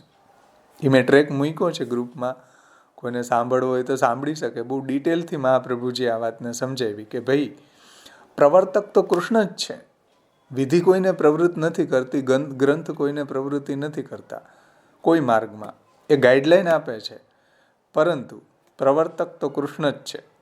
આપણે ભક્તિ માર્ગમાં આવ્યા, મહાપ્રભુજીના ગ્રંથો વાંચીને કોઈ આચાર્યનો, કોઈ ગુરુનો સંગ, કોઈ ભગવદ્ ભક્તનો સંગ આપણને થયો, આપણે સાચા સિદ્ધાંત સમજીને પ્રભુની સેવા પરાયણ થયા, તો એ પ્રભુને આપણને પ્રાપ્ત થવું છે એવું પ્રવર્તન પ્રભુ જ કરે છે કે આપણને પ્રભુને મળવું છે એટલે પ્રભુ આપણને આ માર્ગની અંદર લાવે છે. આપણને પ્રભુને મળવું છે એટલે આપણને આ માર્ગની અંદર પણ સાચી દિશા મળે છે. મહાપ્રભુજીના સિદ્ધાંત પ્રમાણે આપણે આ માર્ગમાં આગળ વધી રહ્યા છીએ. પ્રભુને આપણને મળવું છે એટલે એવા કોઈ સારા એવા સૈદ્ધાંતિક ગુરુ કે એવા ભગવદ્ ભક્તોનો સંગ આપણને પ્રભુ મેળવી આપે છે. તો પ્રવર્તકત્વ કૃષ્ણસ્ય ન વિદ્યાર્થસ્ય કરે છે. વિધિ કોઈને પ્રવૃત્ત નથી કરતી, કૃષ્ણ જ પ્રવર્તન કરે છે. તદ અનુગ્રહ. હા, એટલે મહાભારતની અંદર આવે કે ભાઈ જાનામી ધર્મમ ન ચ મે પ્રવૃત્તિ, જાનામી અધર્મમ ન ચ મે નિવૃત્તિ, કેનાપી દેવેન હૃદિ સ્થિતેન યથા નિયુક્તોસ્મિ તથા કરોમી. હું જાણું છું ધર્મ, દુર્યોધન એમ કહે છે, છતાં હું પ્રવૃત્ત નથી થઈ શકતો. જાનામી અધર્મમ ન ચ મે નિવૃત્તિ, હું અધર્મ પણ જાણું છું, છતાં હું એનાથી નિવૃત્ત નથી થઈ શકતો, ધર્મ જાણું એમાં હું પ્રવૃત્ત નથી થઈ શકતો, કોઈ દેવ મારી ભીતર રહીને જે મને પ્રેરણા કરે છે એવું મારાથી થઈ રહ્યું છે. સમજાણું ને? તો વિધિ કોઈને પ્રવૃત્ત નથી કરતી. વિધિ પ્રવૃત્ત કરતી હોય તો આટલો ઉત્તમ પુષ્ટિ માર્ગ છે કે જેને શ્રી મહાપ્રભુજી એમ કે માર્ગોયમ સર્વ માર્ગાણામ ઉત્તમ પરિકીર્તિત. તો કેમ બધા અહીંયા આવી નથી જતા? કેમ બધા આપણા સંપ્રદાયની અંદર બધા કેમ મહાપ્રભુજીના સિદ્ધાંત પ્રમાણે જીવન નથી જીવતા? પ્રવર્તકત્વ કૃષ્ણસ્ય ન વિદ્યાર્થસ્ય કરે છે.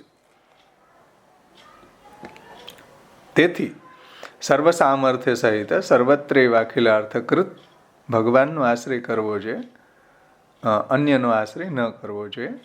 એ રહસ્ય અહીંયા આપણને સમજાયું ટીકાકાર. ભવેશભાઈ, બીજી લિંકમાંથી યોગીની બેનને કંઈક પ્રશ્ન છે. હા યોગીની બેન, આગળ હવે સર્વ સામર્થ્ય સહિત એટલો જે વાક્યનો અર્થ કલ્યાણરાયજીએ ટીકા સમજાવી. હવે સર્વત્રૈવા અખિલ અર્થકૃત, સર્વત્રૈવા अखिल अर्थकृत में समझावे छे आप श्री. अब यदि ये प्रश्न होता है कि भले भगवान में इस प्रकार की सामर्थ्य हो भी फिर भी कदाचित वे आश्रितों की रक्षा न करे तब क्या करना, या फिर वे मर्यादा भक्ति से ही फल देना चाहे तो फिर उनका आश्रय करने से क्या लाभ? કે ભાઈ પ્રભુ સર્વ સામર્થ્ય સહિત છે, ચલો, પરંતુ આશ્રિતોની રક્ષા કરશે કે નહીં કરે, અથવા તો એને મર્યાદા માર્ગી ફલ દેવાનું એ વિચારે, તો પછી એનો આશ્રય કરવાથી શું લાભ?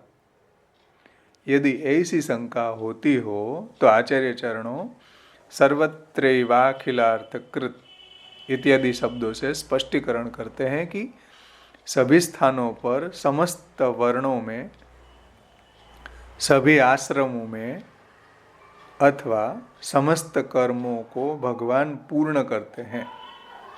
अतः आचार्य चरणों कहते हैं कि सर्व सामर्थ्य सहित सर्वत्रैवाखिलार्थकृत, કે ભગવાનની અંદર બધું સામર્થ્ય છે, તો સભી સ્થાનો ઉપર વર્ણ, આશ્રમ, પછી બધા કર્મો એને સિદ્ધ કરવાનું, એને પૂર્ણ કરવાનું સામર્થ્ય ભગવાનમાં છે.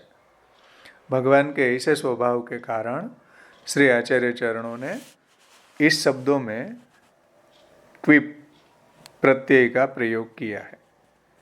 केवल एक ही बार जो मेरी शरण में आवे, जो केवल एक ही बार मेरी शरण हो जाता है और मुझसे मैं तुम्हारा हूँ इस प्रकार से मुझे याचना करता है, मैं उसे सभी ओर से अभय दान दे देता हूँ. આ વાક્ય છે વાલ્મીકી રામાયણનું પણ છે અને બીજા પુરાણોનું પણ આ વાક્ય છે. બંને જગ્યાએ આ વાત આવે છે કે શક્રુદેવ પ્રપન્નો યો તવાસ્મી ઇતિ આચતે અભયમ સર્વભૂતેભ્યો દદામ્ય તદ્વ્રતમ મમ. સકૃદ એક વખત મારા શરણે આવી જાય અનન્યતાથી અને કહે કે હે પ્રભુ હું તમારો છું, એને હું અભયદાન આપી દઉં છું, એને કોઈ જાતનો ભય નહીં રહે, એને અભયદાન એટલે મારું જે ધામ છે, જે સર્વથી નિર્ભય છે, ત્યાં એની પ્રાપ્તિ થઈ જાય છે. તો એવું અભયદાન પ્રભુ આપે છે શરણાગતોને પણ.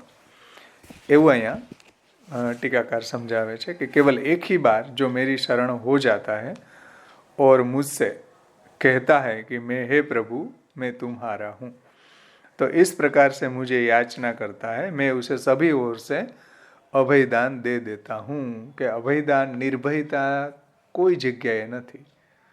સ્વર્ગની અંદર એ નિર્ભયતા નથી, ત્યાં પણ અસુરોનો ભય છે. આ બ્રહ્માંડ, ભુવનાન લોક, આ પુનરાવર્તિનો અર્જુન, બધી જગ્યાએ પુનરાવૃત્તિનો ભય છે બ્રહ્મલોક સુધીનાને. એકમાત્ર ભગવાનના ચરણ કમળમાં જ નિર્ભયતા છે, બાકી કોઈ જગ્યાએ નિર્ભયતા નથી. તો મેં ઉસે અભયદાન દેતા હું, યહ મેરા વ્રત હૈ. ત્યાર પછી શ્રીમદ ભાગવતના 9મા સ્કંધનું વાક્ય છે. આ વાલ્મીકી રામાયણનું છે અને કોઈ પુરાણનું પણ આ વાક્ય છે. શક્રુદેવ પ્રપન્નો યો તવાસ્મી ઇતિ યાચતે. હવે શ્રીમદ ભાગવતના 9મા સ્કંદમાં ભગવાન શું કહે છે જુઓ, કે જો ભક્ત સ્ત્રી, પુત્ર, ગૃહ, ગુરુજન, પ્રાણ, ધન, આલોક અને પરલોક, સંપૂર્ણ બ્રહ્મ સંબંધ મંત્રનો સેન્ટ્રલ આઈડિયા આવી ગયો. स्त्री, पुत्र, घर, धन, आलोक, परलोक भी सभी कुछ छोड़कर या प्रभु को समर्पण करके जो मेरी शरण में आ गए, मैं उन्हें कैसे छोड़ सकता हूँ? बोलो. આપણને કહે છે કે યો દારાગાર પુત્રાપ્તાન પ્રાણાન વિત્તમિમમ પરમ હિત્વા કૃષ્ણ પરમ ભાવ કથમ ત્યામ ત્યક્તુમ ઉત્સાહે, હું એને શું છોડી શકું કે જે બધું જ છોડીને મારા શરણે આવ્યા છે, કે બધાનું મને સમર્પણ કરીને મારા શરણે આવ્યા છે, દારાગાર પુત્ર આપત વિત્ત આલોક પરલોક, એને હું કથમ ત્યાં ત્યક્તુમ ઉત્સાહે, એને હું છોડવાનું સાહસ કરી શકું? બોલો, ન કરી શકું. ભગવાન એમ કહે છે કે એને હું ક્યારેય છોડતો નથી. 9મો સ્કંદ 4થો અધ્યાય 65મો શ્લોક इत्यादि वाक्य द्वारा एक बार भी जो भगवान के शरणागत हो जाता है, अनन्य हो जाता है, उसकी वे रक्षा करते हैं. फिर उनका भजन करने वालों का तो कहना ही क्या. જે શરણે આવેલાને પ્રભુ જો આટલી જવાબદારી લેતા હોય, એનું રક્ષણની આટલી જવાબદારી લેતા હોય પ્રભુ, તો જે એનું ભજન કરી રહ્યા છે એનું તો કૈમુતિક ન્યાયથી કેવું શું? એનું રક્ષણ કરે એમાં તો કેવું શું? શરણાગતનું જો પ્રભુ આટલું રક્ષણ કરતા હોય, તો જે દારાગાર પુત્ર આપત બધું પ્રભુને સમર્પણ કરીને પ્રભુની જે ભક્તિ કરે છે એને તો પ્રભુ શું ન આપે? એને તો પ્રભુ પોતાનું સ્વરૂપ જ આપી દે, એને તો પ્રભુ પોતાનો સ્વરૂપાનંદ જ આપી દે. તો એના રક્ષણની બાબતમાં તો કૈમુતિક ન્યાયથી કહેવાનું જ ન હોય. જો આ સમજમાં આવે તો આપણી અંદર નિર્ભયતા આવે ને, નહીતર આપણે ભયભીત જ રહે, અન્ય દેવી દેવતાઓથી ડરતા જ રહે. તેથી આ ગ્રંથને ટીકાકારોના એંગલથી સમજવો ખૂબ જરૂરી છે. તો ઇત્યાદિ વાક્યથી પ્રભુ રક્ષા કરે છે એવી અહીંયા શ્રીમદ ભાગવત આપણને કહે છે એ વાત. और मर्यादा से भी भगवान जब फल दान करते हैं तो जीव भगवत प्राप्ति के अतिरिक्त अन्य किसी भी फल की अपेक्षा न रखते हुए भगवान का भजन कर रहा है. उसे मर्यादा की अपेक्षा न रखने वाले भगवान फलदान करते हैं और विहित और विधि पूर्वक भजन करने वालों को जो मेरे जिस प्रकार शरण आता है मैं उसे उस प्रकार प्राप्त होता हूँ. श्रीमद् भगवद गीता 4थो अध्याय 11मो श्लोक. ये यथा माम प्रपद्यस्ते तांस्तथैव भजाम्यहम्. જે મારું જે પ્રકારે ભજન કરે હું પણ એને સામે એ રીતના રિસ્પોન્સ આપું છું. કોઈ મારું સકામ ભજન કરે તો હું એની કામના પૂર્ણ કરું છું. કોઈ મને મોક્ષ કામથી ભજતો હોય એને મોક્ષે આપી દઉં. અકામો સર્વ કામો વા મોક્ષ કામો ઉદારધિ તીવ્રેણ ભક્તિ યોગેને યજેત પુરુષ પરમ. શ્રીમદ ભાગવત દ્વિતીય સ્કંદ એમ કે અકામ હોય, સર્વ કામ હોય, મોક્ષ કામ હોય, એ ભગવાનનું ભજન કરે તો એની કામના પૂર્ણ થઈ જાય છે. અકામો સર્વ કામો વા મોક્ષ કામો ઉદારધિ તીવ્રેણ ભક્તિ યોગેને યજેત પુરુષ પર. પરંતુ જે પુષ્ટિ ભક્ત છે એ તો ભગવાનને આવી કોઈ કામનાથી નહીં ભજે. સમજો, જેને જેવી કામના હોય એની પૂર્ણ કરી દે છે પ્રભુ. પરંતુ જે એવા ભક્તો છે કે જેને કંઈ કામના જ નથી, તો એને પ્રભુ શું ફલદાન કરશે? એને તો પ્રભુ પોતાનું સ્વરૂપ જ આપી દેશે. કે જેને કોઈ કામના જ નથી એને તો આપવા માટે પ્રભુ પાસે રહે શું પોતાના સ્વરૂપ સિવાય? જુઓ, કામના હોય તો ચાલો મોક્ષની કામના હોય તો મોક્ષ આપી દે, એમાં કંઈ પ્રભુને કંઈ વાંધો નથી. મુકુંદમ મોક્ષમ દદાતિ કરહી ચિત્ન ભક્તિ યોગ. પરંતુ જે એવા ભક્તો છે, પુષ્ટિ ભક્તો, જે મહાપ્રભુજીના સેવક, મહાપ્રભુજીને શરણે આવેલા, મહાપ્રભુજીની આજ્ઞા પ્રમાણે જીવનારા, કે એને કંઈ જોતું જ નથી, તો હવે પ્રભુ એને શું આપે? તો એના માટે તો પ્રભુ પોતાનું સ્વરૂપ જ આપવા તૈયાર છે. સ્વરૂપાનંદનું દાન કરે. હા, તો એને પ્રભુ પોતાનો ભજનાનંદ આપી દે, એને પ્રભુ પોતાનું સ્વરૂપાનંદનું દાન કરે છે કે સર્વાન કામાન સ બ્રહ્મણા વિપશ્ચિતા. તો આટલી હદ સુધી જે ફલદાન કરે છે પ્રભુ, કે જ્યાં પ્રભુ પોતે ભોગ્ય બનવા તૈયાર છે આવા ભક્તોની સામે, કે જેને કંઈ જોતું જ નથી, એકમાત્ર કૃષ્ણ જ જોઈએ. ન નાગ પૃષ્ઠમ ન ચ પારમેષ્ઠ્યમ ન સાર્વભૌમમ ન રસાધિપત્યમ ન યોગ સિદ્ધિ ન અપુનર્ભવ સમંજસ્ત્વામ વિરહ્ય કાંક્ષે. કાંઈ જોઈએ જ નહીં, કૃષ્ણ જ જોઈએ. તો એને તો પ્રભુ શું ન આપે? સમજો, જે વૃત્ર કહે છે, ભક્ત રત્ન વૃત્ર કહે છે કે કંઈ ન જોઈએ, કૃષ્ણ જ જોઈએ. તો આવા ભક્તો હોય તો પ્રભુને આનંદ આવે કે જ્ઞાની ચેત ભજતે કૃષ્ણમ તસ્મા નાસ્તિ અધિક અપર. એનાથી તે શ્રેષ્ઠ કોઈ હોઈ ન શકે. તેથી પ્રભુ બ્રજભક્તોની પ્રશંસા કરે છે. તેથી શ્રી મહાપ્રભુજી બ્રજભક્તોની પ્રશંસા કરે છે કે બ્રજભક્તોને જો મોક્ષ જોતો હોય તો આપી દે ભાઈ, પણ હવે એને કંઈ જોતું જ નથી તો ભગવાન પાસે પોતાના સ્વરૂપ સિવાય આપવાનું રહ્યું શું? તો એ રહસ્ય અહીંયા ટીકાકાર આપણને સમજાવે છે. જુઓ કે વિહિત ઓર વિધિપૂર્વક જે મારું ભજન કરે એને હું એ રીતના રિસ્પોન્સ આપું છું, એ રીતને ફલદાન કરું છું. પણ જે મારું નિષ્કામ ભાવથી ભજન કરે, જે મારી પુષ્ટિ ભક્તિ કરે છે મહાપ્રભુજીની આજ્ઞા પ્રમાણે, એને તો એ રસાત્મક જે પ્રભુનું દિવ્ય સ્વરૂપ છે, પુરુષોત્તમનું જે અલૌકિક, જે પુષ્ટિ માર્ગનું ગૂઢ રહસ્ય છે કે જે આ પ્રભુ પોતે ભોગ્ય બની જાય છે, એવું ફલ પુષ્ટિ ભક્તોને પ્રભુ આ પ્રદાન કરે છે, જે કોઈને આપ્યું નથી સિવાય બ્રજ ભક્તો. તો એ રહસ્ય અહીંયા સમજાયું છે ટીકાકારે આપણને. तो इस वाक्य के अनुसार भगवान मर्यादा की उपेक्षा रखते हुए फल देते हैं, मर्यादा की अपेक्षा रखते हुए फल देते हैं. એટલે જેનો જેવો સાધના, જેને જેવો ભાવના, એ પ્રમાણે એને પ્રભુ એ યથા મામ પ્રપદ્યંસ્તે તાંસ્તથે ભજામ્યહમ. જે મને જેવા ભાવથી ભજે છે હું એને એ રીતના રિસ્પોન્સ આપું છું. કુબજાને કામ ભાવ હતો તો એનો કામને સેટિસ્ફાઈ કર્યો. સમજો, ભગવાન જેવા ભગવાન સામે બિરાજ્યા, સામે પધાર્યા, એની પાસે આવી ક્ષુદ્ર વસ્તુ માગી, મહાપ્રભુજી નિંદા કરે છે કુબજાની, દુર્ભગા કહે છે. આ દુર્ભાગ્ય છે આનું. પરબ્રહ્મ પુરુષોત્તમ જે સાક્ષાત સ્વરૂપાનંદનું દાન કરનારા પ્રભુ સામે બિરાજે ને એની સામે આવો ક્ષુદ્ર કામ માગ્યો. એ પ્રભુને એમ કહ્યું હોત ને કે વ્રજ ભક્તોના જેવો ભાવ મને આપો, તો પ્રભુ એવા ફિદા હતા કે આપી દેત કુબજાને. પણ દુર્ભગા છે, મહાપ્રભુજી કહે છે સુબોધનીજીમાં, આ શું ક્ષુદ્ર વસ્તુ માગી?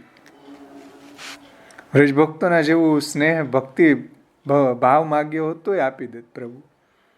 એવા આમાદા હતા પ્રભુ કે જેને લૂંટાવા જ પ્રગટ થયા હતા કૃપાને, કે જેને જે જોઈએ આપવા તૈયાર હતા, અને એની પાસે આવી ક્ષુદ્ર કામના, એટલે નિંદા કરે છે મહાપ્રભુજી આવું માગવા વાળાની. તો જુઓ, ભગવાન मर्यादा की अपेक्षा रखते हुए फल देते हैं. यहाँ इस अर्थ में किसी भी प्रकार की क्षति नहीं है. इसी कारण इस प्रकार सर्वशक्तिमान भगवान अपनी बाल लीलाओं से ब्रजवासियों को आनंदित करते हैं और यह दिखाते हैं कि मैं अपने सेवकों के वश में हूँ. श्रीमद् भागवत 10मो स्कंद 11મો અધ્યાય 9મો શ્લોકમાં ભગવાન એ વાત સમજાવે છે કે જુઓ, હું મારા ભક્તોને વશ છું. મારા ભક્તનો જેવો ભાવ છે એને અનુરૂપ હું લીલા કરું છું, કે બાળ લીલા આદિ કરકે ब्रजवासियों को आनंदित करते हैं. સમજો કે જે બધા બ્રજભક્તોનો નિરોધ કરવા માટે પ્રભુએ આવી અનેક લીલાઓ કરી છે એના ભાવને અનુરૂપ.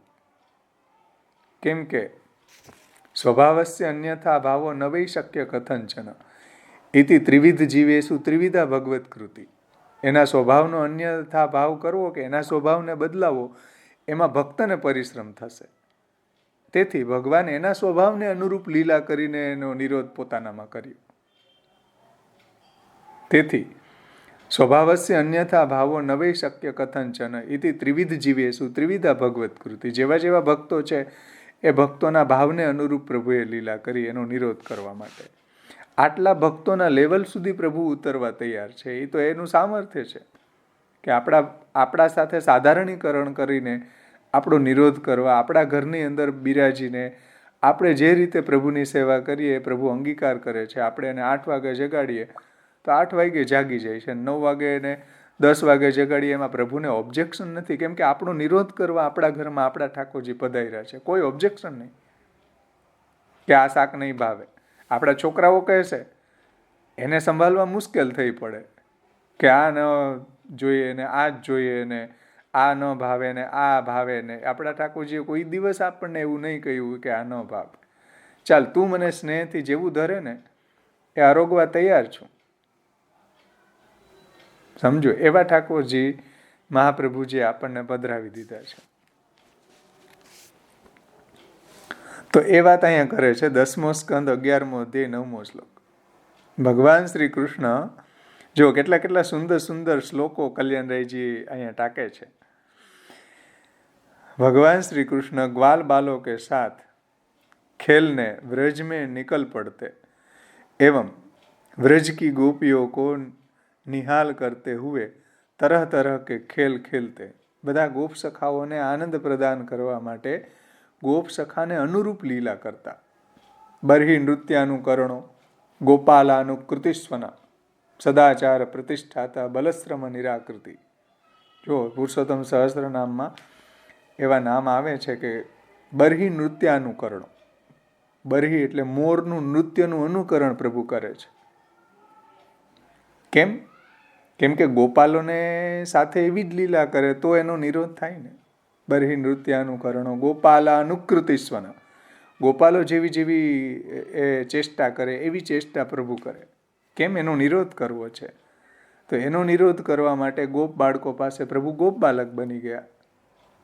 એ વાત અહીંયા કરે છે ને. એ ગોપીજનોને પણ એવો ફલદાન કરવા માટે એને પણ એ શ્રૃંગાર ભાવનું દાન કરીને એની સાથે પણ એવી લીલાઓ કરે છે. આવી કોટાનકોટી લીલાઓ પ્રભુ કરે છે જેથી કરીને બધા બ્રજવાસીઓનો નિરોધ પ્રભુમાં સિદ્ધ થાય કે જે વાત્સલ્ય ભાવવાળા છે, શ્રૃંગાર ભાવવાળા છે, સખ્ય ભાવવાળા છે, દાસ્ય ભાવવાળા છે, બધાને અનુરૂપ પ્રભુએ લીલા કરી અને એનો નિરોધ કર્યો છે. એટલે ભક્તના લેવલ સુધી પ્રભુ ઉતર્યા. કેમ કે ભક્ત ભગવાનના લેવલ સુધી પહોંચી ન શકે એવું સામર્થ્ય ભક્તનું નથી. તેથી ભગવાન એના લેવલ સુધી ઉતરી અને એનો નિરોધ પ્રભુએ સિદ્ધ કર્યો છે. એ વાત અહીંયા કલ્યાણરાયજી સમજાવે છે કે આવું સામર્થ્ય એનું છે. સર્વત્રૈવા અખિલ અર્થકૃત શરણસ્થ સમુદ્ધારમ કૃષ્ણ વિજ્ઞાપયામ્યામ. આગળનો શ્લોક કહે છે, જૈસે શ્રુતિયા भगवान का वर्णन करते करते कृतकृत्य हो जाती है वैसे ही गोपियां भी पूर्ण काम हो गई. श्रीमद् भागवत 10मो स्कंद 32मो अध्याय 13मो श्लोक. કે જેમ શ્રુતિઓ ભગવાનના જે પરાક્રમો છે, ભગવાનની જે લીલાઓ છે એનું વર્ણન કરતા કરતા જેમ કૃતકૃત્ય થઈ જાય છે શ્રુતિગણો, એવી જ રીતના ગોપીજનો પણ પ્રભુની આવી દિવ્ય અલૌકિક લીલાઓ જે છે એનું દર્શન કરીને કૃતકૃત્ય થઈ જાય છે. वैसे ही गोपीजनों भी पूर्ण काम हो गई है. भगवान अपने भक्तों को मुक्ति भी दे देते हैं परंतु भक्ति योग सहज में नहीं देते हैं. 5वां स्कंद 6ठो अध्याय 18वां श्लोकમાં કહે છે કે ભગવાન છે તો મુકુંદ છે, મુકુંદમ મોક્ષમ દદાતી ને ભક્તિ યોગ કરે છે. ભાઈ મોક્ષ આપી દે છે પણ ભક્તિ કોઈને આપતા નથી. કેમ કે ભક્તિ એવો પદાર્થ છે કે જેમાં ભગવાન ખુદ વશ થઈ જાય છે. એટલે મોક્ષનો તો ટોપલા ભરી ભરીને દે, ચલો આવ્યો છે લેતો જા લેતો જા લેતો જા. તો મુકુંદમ મોક્ષમ દદાતી કરહી ચિત ન ભક્તિ યોગ. ભક્તિ કોઈને આપતા નથી. બહુ દુર્લભ છે. પ્રભુની કોઈ વિશેષ અનુગ્રહ હોય એ જ જીવ પ્રભુની ભક્તિ કરી શકે. બધા ભક્તિ ન કરી શકે. બધાની પહોંચ વધુમાં વધુ મોક્ષ સુધી છે. મોટા મોટા જે સાધનકર્તાઓ છે કે મર્યાદા જ્ઞાન માર્ગી છે કે કર્મ માર્ગી છે કે ઉપાસના માર્ગી છે કે સાંખ્ય યોગ માર્ગી છે કે મર્યાદા ભક્તિ માર્ગીઓ છે, એમાંથી અમુકની જ પહોંચ મોક્ષ સુધી છે, બીજાની તો મોક્ષ સુધી નથી. અને અહીંયા તો ભક્તિની વાત આવે છે. ભાઈ, ભક્તિ એવી કે જેમાં પ્રભુ પોતે વશ થઈ જાય છે, એવી તો બહુ દુર્લભ છે, પ્રાપ્ત ન થાય. તેથી અહીંયા કહે છે કે ભગવાન अपने भक्तों को मुक्ति भी दे देते, પરંતુ ભક્તિ યોગ એટલે ભક્તિ દ્વારા ભગવાન સાથે જોડાવું. યોગ એટલે જોડાવું. એવી ભક્તિ કોઈને આપતા નથી. हे भगवान, जिन्होंने आपसे सच्ची प्रीति जोड़ रखी है, वे ज्ञानियों की भांति अपने साधन मार्ग से कभी गिरते नहीं है. समझो કે જેને પ્રભુમાં એવો સાચો પ્રેમ કર્યો છે, નિરુપધિક પ્રેમ કર્યો છે, અહેતુક પ્રેમ કર્યો છે, એને કોઈ દિવસ એ પડશે નહીં. જેમ જ્ઞાનીઓ પડે છે એની સાધનામાં કંઈક ક્ષતિ રહેવાને કારણે એનું પતન થાય છે, એને જન્માંતર થાય છે, એને 100 જન્મ પછી ફળ મળે. જ્ઞાની જન્મ સતૈ પરમ જ્ઞાનંચ સાધનાપેક્ષમ યજ્ઞાદિ શ્રવણાન્મતમ. મહાપ્રભુજી સંન્યાસ નિર્ણયમાં કહે કે ભાઈ 100 જન્મ પછી એને સિદ્ધિ મળે, અને એમાં એ સાધનની ડિમાન્ડ ફૂલ. સમજો, શાસ્ત્ર ઇત્યાદિનું શ્રવણ અંતઃકરણની શુદ્ધિ માટે યજ્ઞ યાજ્ઞાદિક વગેરે ઘણું બધું સાધન કરે તો એ મોક્ષ સુધી પહોંચે. એમને કંઈ મોક્ષ કંઈ સહેલી વસ્તુ નથી. શાસ્ત્રને આપણે જોઈએ તો આપણને એમ થાય કે બહુ દુર્લભ છે મોક્ષ જેવું ફળ પણ, અને એનાથી અતિ દુર્લભ હોય તો ભક્તિ છે, જે મહાપ્રભુજી આપણને સાવ સરળ રીતે આપી છે. એટલે એની આપણને ડિગ્નિટી નથી, એનું આપણને મહાત્મ્ય નથી એમ. પણ શાસ્ત્રને આપણે વાંચીએ ને તો આપણને સમજ આવે કે બહુ દુર્લભ, મોક્ષ એટલો દુર્લભ હોય તો ભક્તિ તો બોલવાની જ વાત ન આવે. તો ભગવાન જુઓ, हे भगवान, जिन्होंने आपसे सच्ची प्रीति जोड़ रखी है, वे ज्ञानियों की भांति अपने साधन मार्ग से कभी गिरते नहीं है. अत्रारंभे न नासहस्या दृष्टांतस्यप्यभावत. મહાપ્રભુજી કહે છે આરંભની અંદર કોઈ નાશનો પ્રશ્ન જ નથી. અત્રારંભે આ ભક્તિ માર્ગ એવો છે, આ પુષ્ટિ ભક્તિ માર્ગ એવો છે કે અત્રારંભે ન નાશસ્યા દ્રષ્ટાંત્યસ્ય અપી અભાવત. આમાં એવું કોઈ દ્રષ્ટાંત નથી કે જે ભગવાનને પ્રેમ કરતો હોય ને ભગવાનની નિરુપધિક ભક્તિ કરતો હોય એને એ પડ્યો હોય. ઇમ્પોસિબલ, શક્ય જ નથી. દ્રષ્ટાંતનો અભાવ છે. દ્રષ્ટાંત ન મળે તમને કોઈ જગ્યાએ. ચાલો કોઈ પણ પુરાણોને જુઓ કે જે પ્રભુની આવી નિરુપધિક ભક્તિ કરતો હોય ને એનું પતન થયું હોય, એક દ્રષ્ટાંત ન મળે. આ મહાપ્રભુજીના વાક્યો છે. દ્રષ્ટાંતસ્યપ્યભાવત હરિરત્ર ન શક્નોતિ કર્તૃમ બાધા કુતો પરે અન્યથા માતરો બાલા ન સ્તન્ય પુપુસુ ક્વચિત. હરિ પણ એમાં વિક્ષેપ નથી કરતા. હરિરત્ર ન શક્નોતિ કર્તૃમ બાધા કુતો પરે. તો હરિ જો એમાં બાધા કરવા સમર્થ ન હોય તો બીજાની કોની સામર્થ્ય? અન્યથા માતરો બાલા ન સ્તન્ય પુપુસુ ક્વચિત. મહાપ્રભુજી એક દ્રષ્ટાંત આપે છે સંન્યાસ નિર્ણયમાં કે અન્યથા માતરો બાલાન, એ માતા એના બાળકને સ્તનપાન કરીને મોટો કરે પછી એનું મર્ડર કરે. માતા એના બાળકને જે સ્તનપાન કરાવે છે, એને ઉછેરે છે, એને સ્નેહ કરે છે, એનું મર્ડર કરવા સમર્થ બને? એનું મર્ડર કરી શકે? ન કરી શકે. એ વાત મહાપ્રભુજી કહે છે કે જે કૃષ્ણએ, જે પરબ્રહ્મ પુરુષોત્તમે જે ભક્તની અંદર બીજ ભાવનું દાન કર્યું છે, જેને વરણ પુષ્ટિમાં કર્યું છે, જેને એવી ભક્તિ આપી છે, જેને એવો સંગ આપ્યો, જેને એવું શાસ્ત્ર આપ્યું, જેને મહાપ્રભુજી જેવા ગુરુ આપ્યા, હવે એનું પતન થતું ભગવાન જોઈ શકે? ન જોઈ શકે. તેથી મહાપ્રભુજી કહે છે કે દ્રષ્ટાંતસ્યપ્યભાવત અત્રારંભે ન નાશસ્ય. આ તો મહાપ્રભુજી કહે છે. ઠાકોરજી પણ ભાગવતમાં કહે છે કે યાના સ્થાય નરો રાજન ન પ્રમાદ્યત ન કરહિચિત.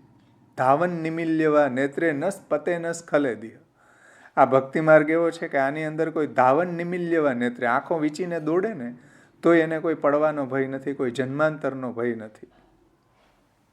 યાનાસ્થાય નરો રાજન ન પ્રમાદિત ન કરીચિત ધાવન નિમિલ્યવા નેત્રે નસ પતે નસ ખલેદી. એનું કોઈ પતન નથી, એનું કોઈ સ્ખલન નથી. એવો આ રુજ્જુ ભક્તિ માર્ગ છે કે સીધો ભગવાન સુધી પહોંચી જાય.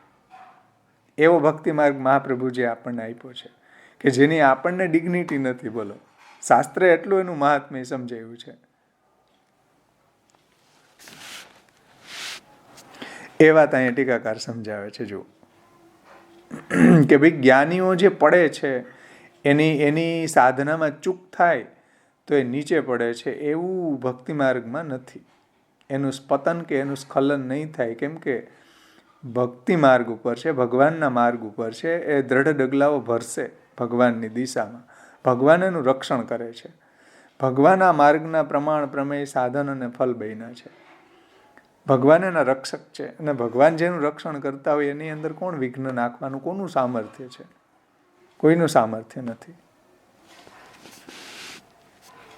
એવો આ ભક્તિ માર્ગને વિલક્ષણતા અહીંયા સમજાવી છે. મહાપ્રભુજીએ પણ વારંવાર સમજાવી છે. વે બડે બડે વિઘ્ન ડાલને વાલો કે સિર પર પેર રખ કર નિર્ભય વિચરણ કરતે. 10મો સ્કંદ 2 અધ્યાય 33મો શ્લોક. કે આવા જે ભક્તો છે એ તો બડે બડે જો વિઘ્ન હે એના સિર ઉપર પગ મૂકીને આગળ વધે છે. બડે બડે વિઘ્ન ડાલને વાલે કે સિર પર પેર રખ કર નિર્ભય વિચરણ કરતે. છે ને કે જે ભગવાનના શરણાગત છે, મહાપ્રભુજીના શરણાગત છે, તો આવા મોટા મોટા વિઘ્નોના સિર ઉપર પગ મૂકીને આગળ વધે છે. આપણા વાર્તા પ્રસંગોમાં જુઓ, કુમનદાસજી જુઓ, એવા ભગવદીઓ નિર્ભય કેટલા છે કે રાજાને પણ કહી શકે કે જાકો મુખ દેખત દુઃખ ઉપજત તાકો કરનો પર્યો પ્રણામ. પઠાણના દીકરાનો પ્રસંગ જુઓ કે તલવાર લઈને તલવાર લઈને મારવા માટે તૈયાર થાય છે રાજાના સૈનિકો. એમ કહે છે કે આ મારી તલવારથી આરી તમને આપું, લેવા જવાની જરૂર નથી. આ નિર્ભયતા હતી ભગવદીઓમાં. જુઓ તમે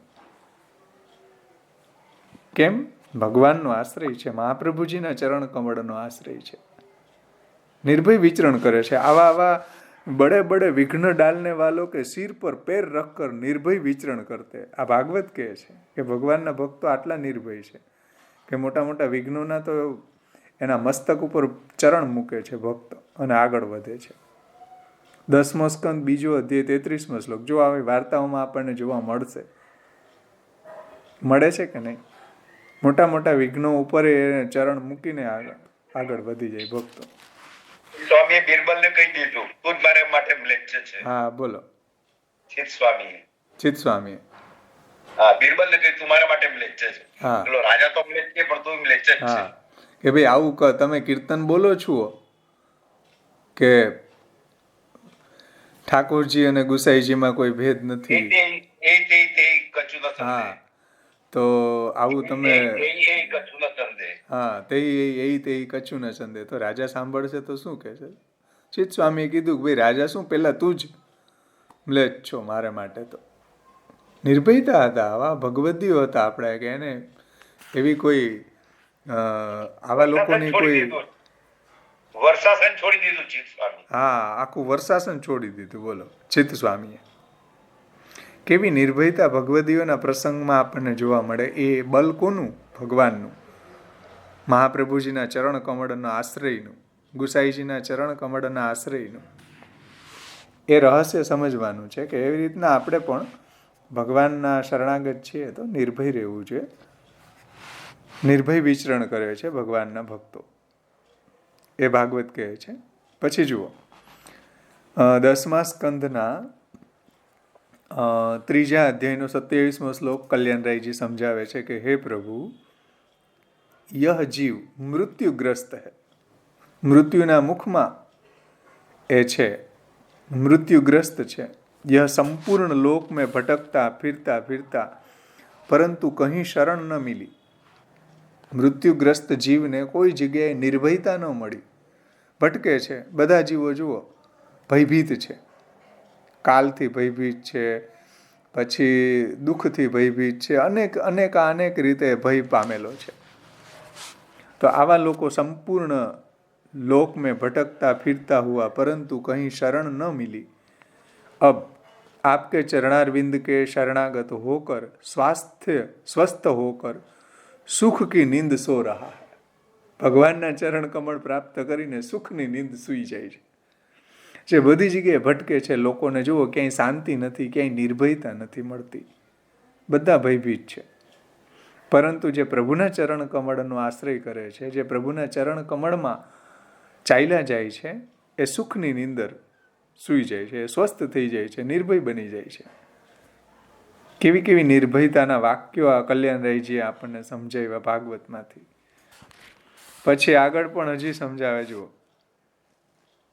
વિષ્ણુ પુરાણનું વાક્ય છે, યહ પરમાત્મા जिसके हृदय में वास करते हैं.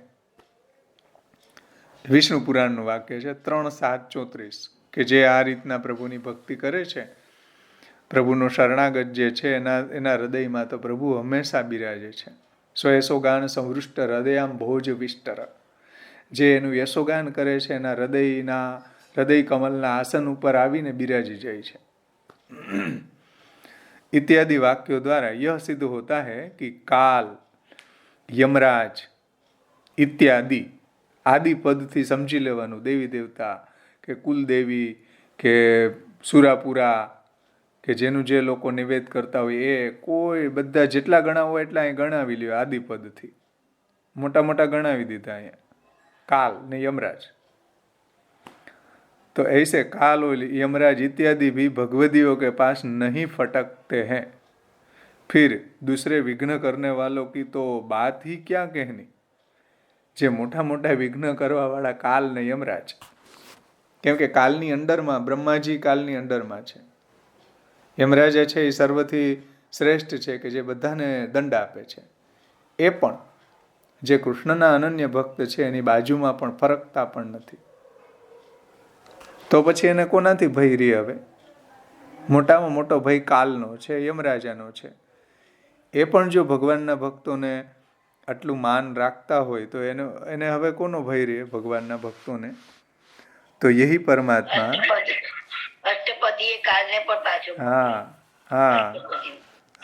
અષ્ટપદીએ જુઓ કાલને પણ પાછો વાળ્યો ને. તો એવું સામર્થ્ય પણ મહાપ્રભુજીના ગુસાઈજીના અનન્ય સેવકોમાં આવી જાય છે. तो काल यमराज इत्यादि भी भगवदियों के पास नहीं फरकते हैं. फिर दूसरे विघ्न करने वाले जो देवी देवता है उनकी बात तो कई मुतिक न्याय से कहनी ही क्या. अतः यहाँ इस अर्थ में कुछ भी दूषण नहीं है. આ જે શ્લોકો જુઓ તમે શ્રીમદ ભાગવતમાં, આમાં કોઈ જાતનું દૂષણ નથી, ભગવાનની જ વાણી છે. અને આ રીતે જે કોઈ પ્રભુની શરણાગત આવે છે, પ્રભુને શરણે આવે છે, તો પ્રભુ એના રક્ષક બને છે. એવો દ્રઢ વિશ્વાસ અહીંયા આપણને ટીકાકાર અપાવે છે આ બધા શાસ્ત્રોના વાક્યો દ્વારા. અતઃ જ્ઞાત હોતા है कि इस ग्रंथ में कही गई समस्त देश काल की परिस्थितियों के अनुसार, આપણે જોઈ ગયા ને, દેશ કાલ દ્રવ્ય કર્તા મંત્ર કર્મ કર્મ માર્ગ જ્ઞાન માર્ગ ભક્તિ માર્ગ બધાના એંગલથી જોઈ લીધું આપણે કૃષ્ણ એવ ગતિર્મમાં. तो ज्ञात होता है कि ग्रंथ में कही गई समस्त देश काल की परिस्थितियों के अनुसार पापासक्त एवं विवेक धैर्य भक्ति आदि से रहित भक्त का तो भगवान भली भांति और अनायास ही उद्धार कर देते हैं. और इनमें से किसी एक उद्देश्य से शरणागत हुए भक्त का किसी प्रकार से यह जान लेना चाहिए કે ભાઈ બધું કોલેપ્સ થઈ ગયું છે, એકમાત્ર ભગવાનનો જો શરણાગત થયો તો પણ શરણે જવા માત્રથી જ પ્રભુ એના રક્ષક બને છે, પ્રભુ એના ઉદ્ધારક બને છે. અને પ્રભુ એને આ જ જન્મમાં સાયુજ્યમ કૃષ્ણદેવેન શીઘ્રમેવ ધ્રુવમ ફલમ, શરણાગતોને સાયુજ્યરૂપી મોક્ષ તો પ્રભુ એને શીઘ્ર પ્રદાન કરે છે. એવો આ શરણ માર્ગ છે. ભક્તિ માર્ગનું તો કહેવું જ શું પછી. શરણ માર્ગ જો એટલો દિવ્ય હોય તો ભક્તિ માર્ગનું તો કઈ મુતિક ન્યાયથી કેવું શું ભાઈ? तो आचार्य चरणों आज्ञा करते हैं कि ऐसे कृष्ण के आश्रय के लिए मैं प्रार्थना कर रहा हूँ। जो आवा कृष्ण ने आश्रय माटे श्री महाप्रभुजी आपड़ा तरफ थी प्रार्थना करे छे ऑन बिहाफ।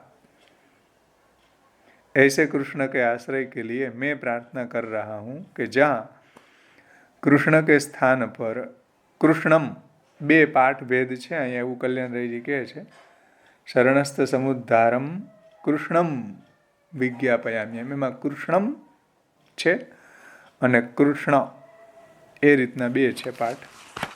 तो एने समझावी रह्या छे कि कृष्णम के स्थान पर कृष्ण इस प्रकार संबोधन पाठ माना गया है। वहाँ हे कृष्ण शरणागतों का संपूर्ण रूप से उद्धार करने की मैं प्रार्थना करता हूँ।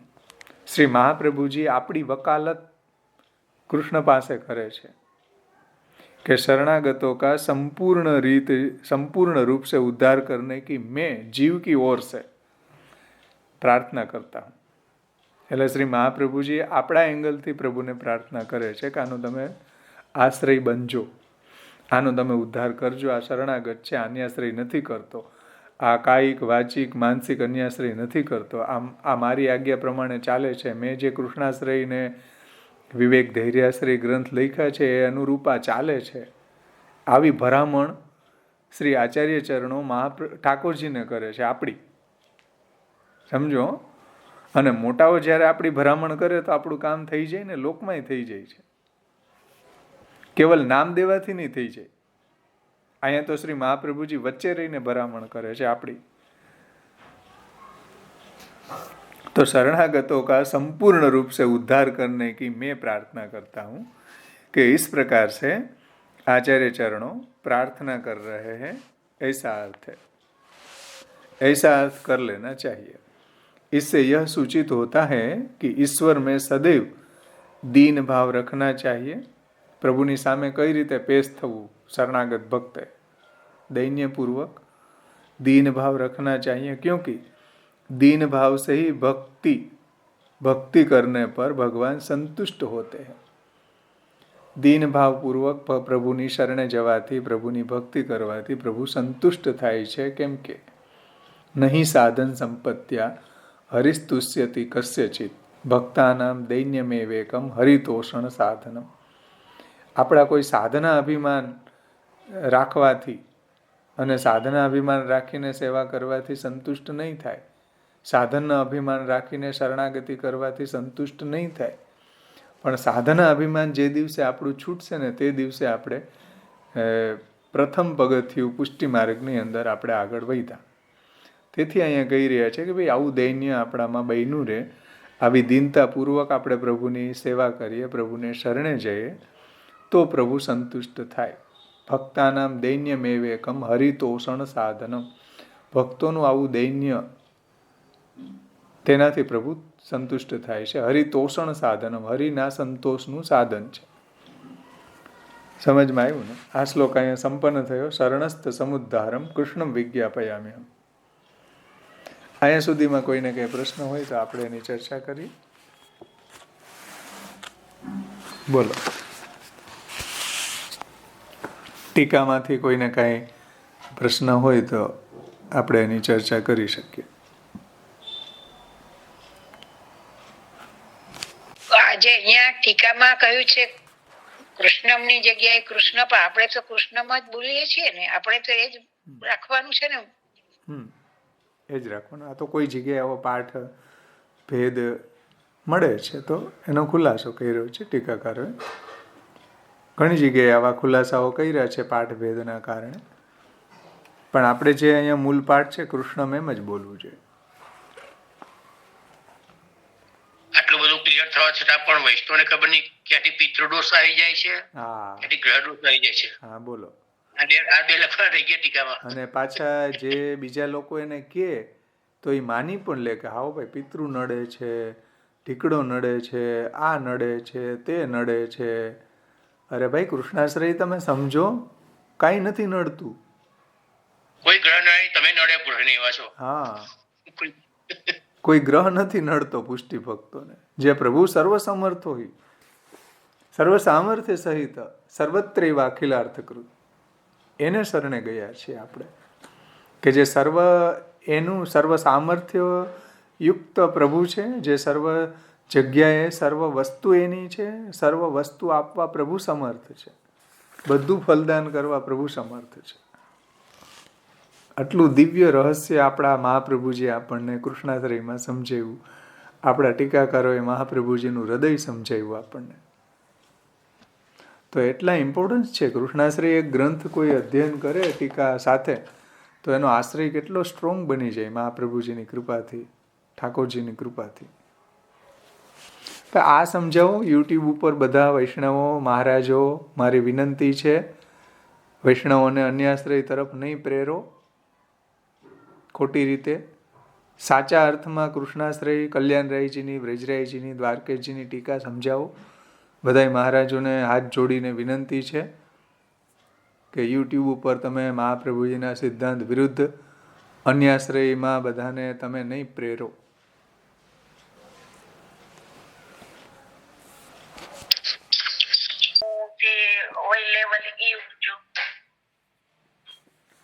એ તો આપણે વારંવાર ચર્ચા કરી ગયા કે ભાઈ શરણાગતિ કરતા ભક્તિનો રંગ જે છે વધારે ગહેરો છે, અને શરણાગતિની અંદર તો સર્વેન્દ્રિયોનો વિનિયોગ નથી. શરણાગતિ બધા માર્ગથી ઉત્તમ છે, પરંતુ ભક્તિ માર્ગને સાથે આપણે એનું કમ્પેર કરીએ, પુષ્ટિ ભક્તિ માર્ગને શરણાગતિ, તો ભક્તિ માર્ગ શ્રેષ્ઠ છે શરણ માર્ગ કરતા. એ આપણે લાસ્ટમાં આપણો ગ્રંથ સંપન્ન થાય ને ત્યાર પછી આપણે એક પેપર લેશું.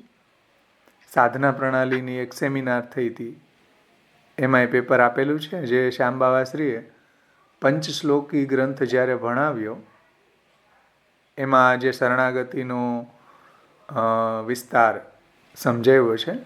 અનુકૂલસ્ય સંકલ્પ પ્રતિકૂલસ્ય વર્જનમ કરિષ્યતિ વિશ્વાસો ભર્તૃત્વે વર્ણમ યથા આત્મનૈવેદ્ય કાર્પણ્ય ષડવિધા શરણાગતિ. એનું વ્યાખ્યાનમાં આપણે ઘણું બધું સમજાવ્યું છે, અને એના ઉપર એક પેપર હતું, એને આપણે લાસ્ટમાં લેશું કે શરણાગતિના પ્રકારો. ભક્ત્યર્થ શરણાગતિ, ભક્ત્યંગ શરણાગતિ, ભક્તિની અનુકલ્પરૂપા શરણાગતિ, ભક્તિની ફલરૂપા શરણાગતિ, ભક્તિની વિકલ્પરૂપા શરણાગતિ. ત્યારે ઘણું બધું આપણે એની ચર્ચા કરશું. સમજાણું ને? ત્યારે આ પ્રશ્નનો ઘણો બધો વિસ્તાર આપણે જોશું, કેમ કે એમાં ઘણું બધું શરણાગતિના ઘણા બધા રંગ, ઘણા બધા પાસાઓને સમજાવ્યા છે. અને શરણાગતિનું તાત્પર્ય પણ ભક્તિમાં જ હોવું જોઈએ. પ્રભુની શરણે શા માટે જવું? મારે ભક્તિ પ્રભુ દાન કરે, પ્રભુ મને ભક્તિ પ્રદાન કરે. એવી ભક્તિ હું પ્રભુની કરી શકું તો મારે ક્યાંથી સ્ટાર્ટિંગ કરવું? શરણાગતિથી.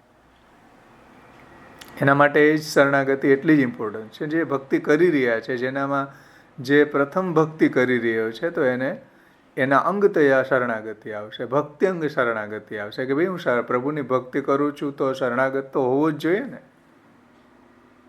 તો અંગતયા આવશે, ભક્ત્યંગ શરણાગતિ આવશે. સમજાણું ને? ભક્ત્યર્થ શરણાગતિ આવશે કે મારે ભક્તિ કરવી છે તો પ્રથમ સ્ટેપ એન્ડ પ્રથમ કદમ શું? કે પ્રભુની શરણાગતિ. એટલે શરણાગતિ એક એવો પદાર્થ છે કે કંઈ ન થતું હોય તો શરણાગતિ કરવી જોઈએ, ભક્તિ ન થતી હોય તો શરણાગતિ કરવી જોઈએ, અને ભક્તિ કરવી હોય તો પ્રથમ શરણાગતિ કરવી જોઈએ. ભક્તિ પરેશાનુભવો વિરક્તિ અન્યત્ર ચૈસત્રિક એક કાલઃ પ્રપદ્યમાનસ્ય યથાસ્ય તસ્નું પુષ્ટિ તુષ્ટિ ક્ષુધપાયો અનુઘાસમ. ભાગવત એમ કહે છે કે શરણાગતિ એવી પદાર્થ છે કે ભક્તિ પરેશાનુભવો વિરક્તિ, ભગવાનમાં ભક્તિ, પરેશાનુભવ એટલે પર, જે પુરુષોત્તમ છે, જે પરબ્રહ્મ છે, એનો અનુભવ, અને વિરક્તિ, અને સંસારમાં વિષયોમાં વિરક્તિ. અન્યશ્ચ ચૈસત્રિક એક કાલ પ્રપદ્યમાન, જે પ્રભુનો પ્રપદ્યમાન છે, જે પ્રભુનો શરણાગત છે, એને એક જ સમયે આ 3 વસ્તુ મળી જાય છે: ભક્તિ, પરેશાનુભવ અને વિરક્તિ. જેવી રીતના પ્રપદ્યમાનસ્ય યથાસ્ય તસ્નું પુષ્ટિસ્તુષ્ટિ ક્ષુધપાયોનુગાસમ. જેમ કોઈ સારો સ્નિગ્ધ ખોરાક લેવાવાળાને પુષ્ટિ થાય, જાડોય થાય, તુષ્ટિ, આવો સ્નિગ્ધ આહાર લેવાવાળાને તુષ્ટિ પણ થાય, પુષ્ટિ, તુષ્ટિ અને ક્ષુધપાયો, અને એની ભૂખ પણ સંતોષાય. એ 3 વાત સ્નિગ્ધ ભોજન લેવાવાળાને એકી સાથે મળી જાય છે. એવી રીતના જો પુષ્ટિ, તુષ્ટિ અને ક્ષુધપાયો, પુષ્ટિ પણ મળે, દેહનું પોષણ પણ થાય, તુષ્ટિ પણ થાય અને ક્ષુધાની નિવૃત્તિ પણ થાય સ્નિગ્ધ ભોજન લેવાથી. એવી રીતના એકમાત્ર પ્રભુની અનન્ય શરણાગતિ કરવાથી પણ ભક્તિ, પરેશાનુભવ અને વિરક્તિ 3 એકી સાથે સંપન્ન થશે. એવું શરણાગતિનું મહાત્મ્ય ભાગવત બતાવે, જે ભક્ત્યર્થ શરણાગતિની વાત ત્યાં કરવામાં આવી છે. સમજાણું ને? તો શરણાગતિ બહુ દિવ્ય પદાર્થ છે. મહાપ્રભુજીનું નામ પણ તમે જુઓ, પૃથક શરણ માર્ગોપદેષ્ટા. આપણે એમ કે શરણાગતિની દીક્ષા હોય બ્રહ્મસંબંધની ભેગી લઈ લ્યો ને, એવું નથી. શરણાગતિ પણ એટલી ઉત્તમ, એટલી ગરિમા એની આપણે જાળવવી જોઈએ, શરણાગતિની દીક્ષાની પણ, કે ભાઈ શરણાગતિ દ્વારા પણ ભગવાનની પ્રાપ્તિ થઈ શકે છે. આવો શરણ માર્ગ પણ આટલો દિવ્ય માર્ગ છે કે જે બધા માર્ગોથી શ્રેષ્ઠ છે. સમજો, શરણ માર્ગ. તો ભક્તિ માર્ગનું તો કૈમુતિક ન્યાયથી કેવું શું, જો શરણ માર્ગ એટલો દિવ્ય હોય. શરણ માર્ગનું એટલું મહાત્મ્ય આપણા આચાર્ય ચરણોએ, આપણા ભાગવતે, આપણા શ્રીમદ ભગવદ્ ગીતાએ આપણને સમજાવ્યું હોય, તો પછી ભક્તિ માર્ગની વાત તો શ્રેષ્ઠ હોય જ. એમાં તો કૈમુતિક ન્યાયથી કેવું શું. આટલો દિવ્ય શરણ માર્ગ છે જે આજે આપણે એની ગરિમા ખોઈ નાખી છે બંને બાજુથી, નાદ સૃષ્ટિ અને બિંદુ સૃષ્ટિ. સમજો, એટલે એક કંઠી આપવામાં આવે છે શરણ માર્ગીઓને. અને શરણ દીક્ષાનો પ્રકાર આખો અલગ છે. શરણ માર્ગનો આખો જે સાધના છે, સાધના પ્રણાલી, જે મહાપ્રભુજી અહીં કૃષ્ણાશ્રયમાં, વિવેક ધૈર્યાશ્રયમાં, સર્વનિર્ણયના સાધન પ્રકરણમાં પણ સમજાવી છે કે જે પોતાના ઘરમાં ભગવત સેવા કરવા માટે એ સામર્થ નથી, એને પ્રભુની શરણ માર્ગની કેડીએ ચાલવું છે. બીજી બધી ધાંધલ કરવી, બીજી હવેલીમાં ભટકવું, એના કરતાં શરણ માર્ગની કેડીએ ચાલે ને તોય સાયુજ્યમ કૃષ્ણદેવેન શીઘ્રમ એવ ધ્રુવમ ફલમ. કૃષ્ણમાં સાયુજ્યનો અધિકારી તો મહાપ્રભુજીની આજ્ઞા પ્રમાણે જો શરણાગત થાય ને તોય થઈ જાય. પણ ખબર નહીં કોઈને, નથી એને શરણ માર્ગ ઉપર ચાલવું, નથી એને શરણ માર્ગના સાધના પ્રણાલીને સમજવી, નથી એને શરણ માર્ગ ઉપર ચાલવાનું જે મહાપ્રભુજીએ જે રૂલ્સ ને રેગ્યુલેશન બતાવ્યા એ સમજવા. આશ્ચર્યની વાત છે. પહેલા છે ને એવી રીતનું હતું કે અહીંયા જયારે સાસરે આવીએ ને ત્યારે અહીંયા પુષ્ટિ માર્ગનું કોઈ જાણતું નતું કઈ. પછી ધીરે ધીરે ધીરે બધું મેં ડેવલપ કર્યું કરે તો પછી શું થાય કે બધા જાણતા ન હોય એટલે બધી જગ્યાએ ફરજિયાત જવું પડે. એટલે મનમાં શરણાગતિ તો મેં શું કે પ્રભુ તારા શરણે, પ્રભુ તારા શરણે એમ કરી એવી રીતના થોડું થોડું થયું. પણ હવે થોડું થોડું ભક્તિ માર્ગ તરફ જઈએ છીએ તો હવે થોડા બધા એગ્રી થાય, બધા સમજે. તો એમાં ભક્તિ માર્ગમાં હવે કઈ રીતના જવું એમ શ્રી મહાપ્રભુજીએ આજ્ઞા કરી છે ને જે રીતે 16 ગ્રંથમાં, એ રીતના આગળ વધવું જોઈએ.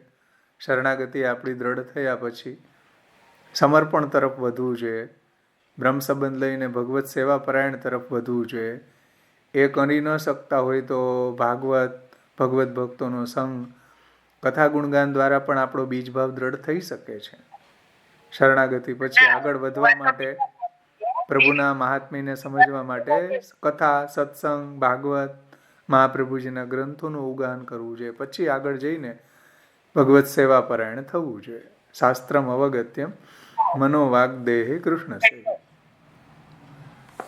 સેવા તો બિરાજે છે આપણે, પણ સેવામાં આપણે જેટલી આમ દ્રઢતા થાય ને એ હવે થશે કદાચ.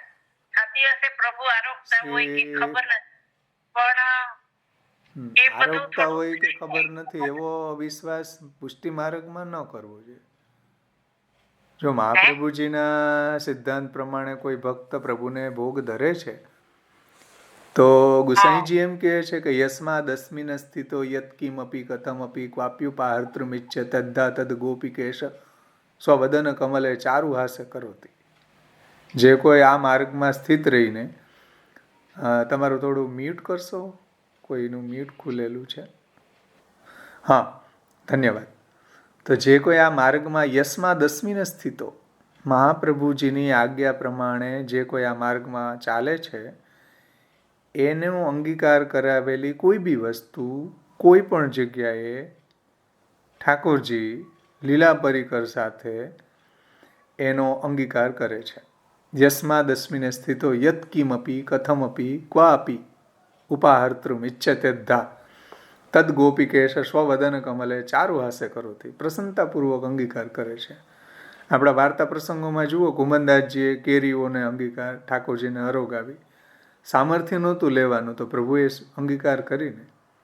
ગોળવડા જુઓ, કેટલા સ્નેહથી પ્રભુ ત્યાં આરોગ્યા. ગોળવડા છે ને, આવા કેટલા પ્રસંગો છે. તો આવું શા માટે ભાઈ ડાઉટ રાખો કે પ્રભુ અરોગતા હશે કે નહીં અરોગતા હોય? અવિશ્વાસો ન કર્તવ્યમ સર્વથા બાધક અસ્તુ સ બ્રહ્માસ્ત્ર ચાતકો ભાવ્યો પ્રાપ્તમ સેવેત નિર્મમ. કોઈ દિવસ મહાપ્રભુજીના માર્ગમાં, મહાપ્રભુજીના ગ્રંથોમાં, મહાપ્રભુજીની વાણીમાં, મહાપ્રભુજીએ બતાવેલા સેવામાં, મહાપ્રભુજીએ જે રીતના પ્રભુને ભોગ ધરવાનું કહ્યું છે એમાં ક્યારેય અવિશ્વાસ ન કરવો. આ મહાપ્રભુજીની વાણીનું અવગાહન ન કરવાના કારણે આવું થાય છે. હા હા બોલો ભાવેશભાઈ. હા, આપણે જે આ કર્મનો સિદ્ધાંત જે છે, અને જે વ્યક્તિ દ્રઢ શરણાગત હોય તો એને જે સંચિત કર્મનો જે ફળ ભોગવવાનું હોય એ એમ સમજી શકાય સુડીનો ઘા સોયથી સરવો. હવે જે કંઈ બી સંચિત કર્મો છે કે ક્રિયમાણ છે કે પ્રારબ્ધ ઇત્યાદિ ઇત્યાદિ, જે શરણાગત છે પ્રભુ એને ભોગવા હોય તો ભોગવાવી શકે, અને ન ભોગવા હોય તો પ્રભુ પ્રમેય બલ વાપરીને પણ એનો નાશ કરી શકે. પ્રભુ સર્વસમર્થ હોય તતો નિશ્ચિંતતા અમૃજે. હવે એટલે હવે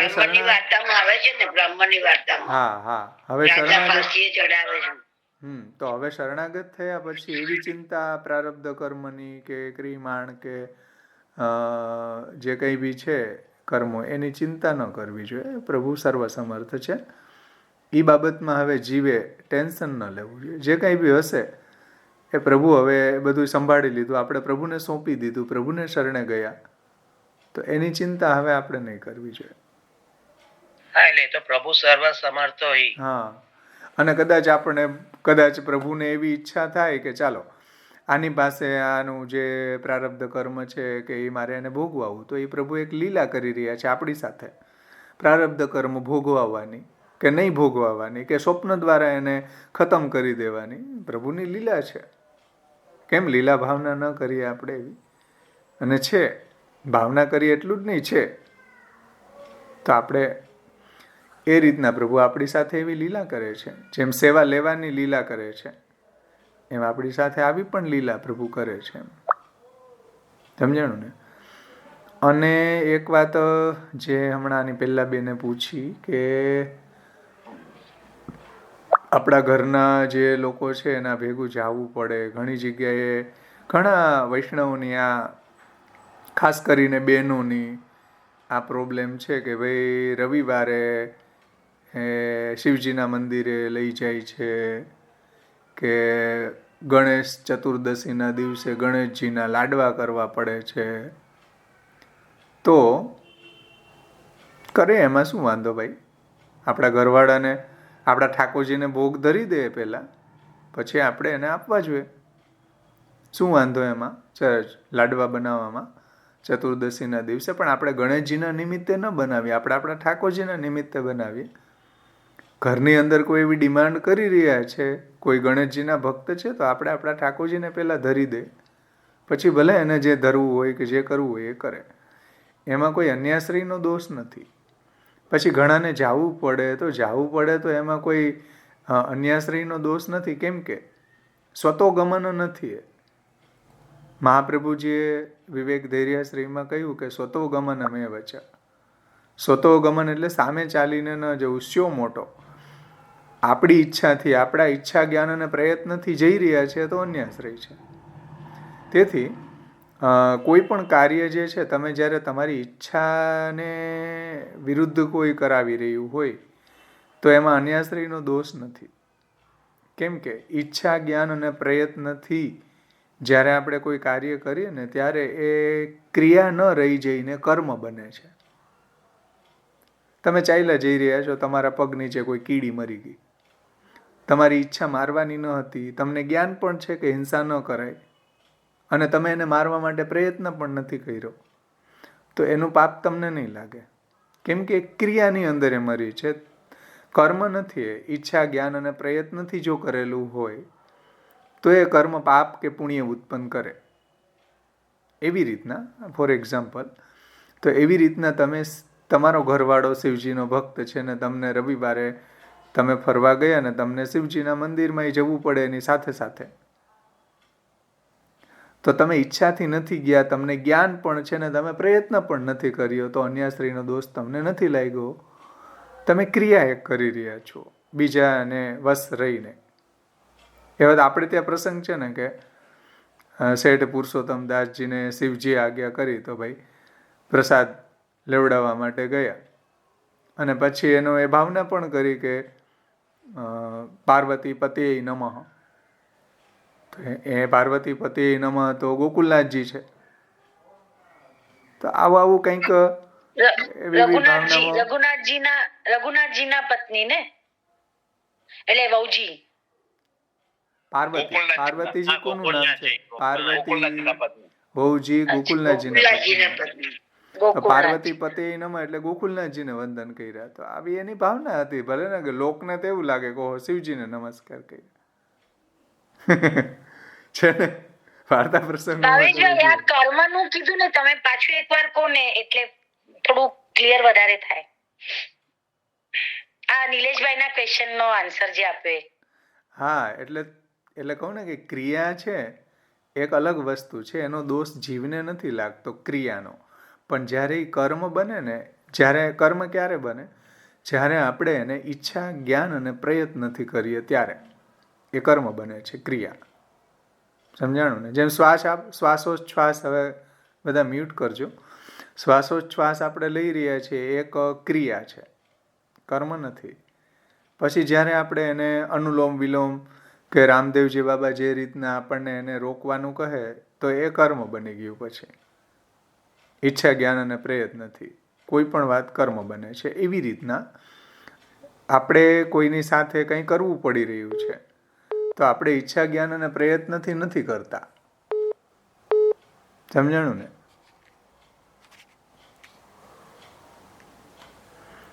આપણે ઈચ્છા જ્ઞાન અને પ્રયત્નથી નથી કરતા તો એનો અન્યાશ્રયનો દોષ પણ આપણને નથી લાગતો.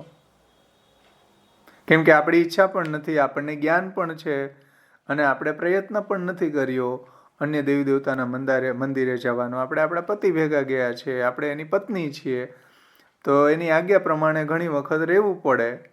કા પતિ આપણી આજ્ઞા પ્રમાણે રહેતો હોય તો એને અન્યાશ્રયનો દોષ ન લાગે. ઘણી વખત પત્ની જાતી હોય તો પતિએ જવું પડે પાછળ પાછળ, તો શું અન્યાશ્રય છે? નથી.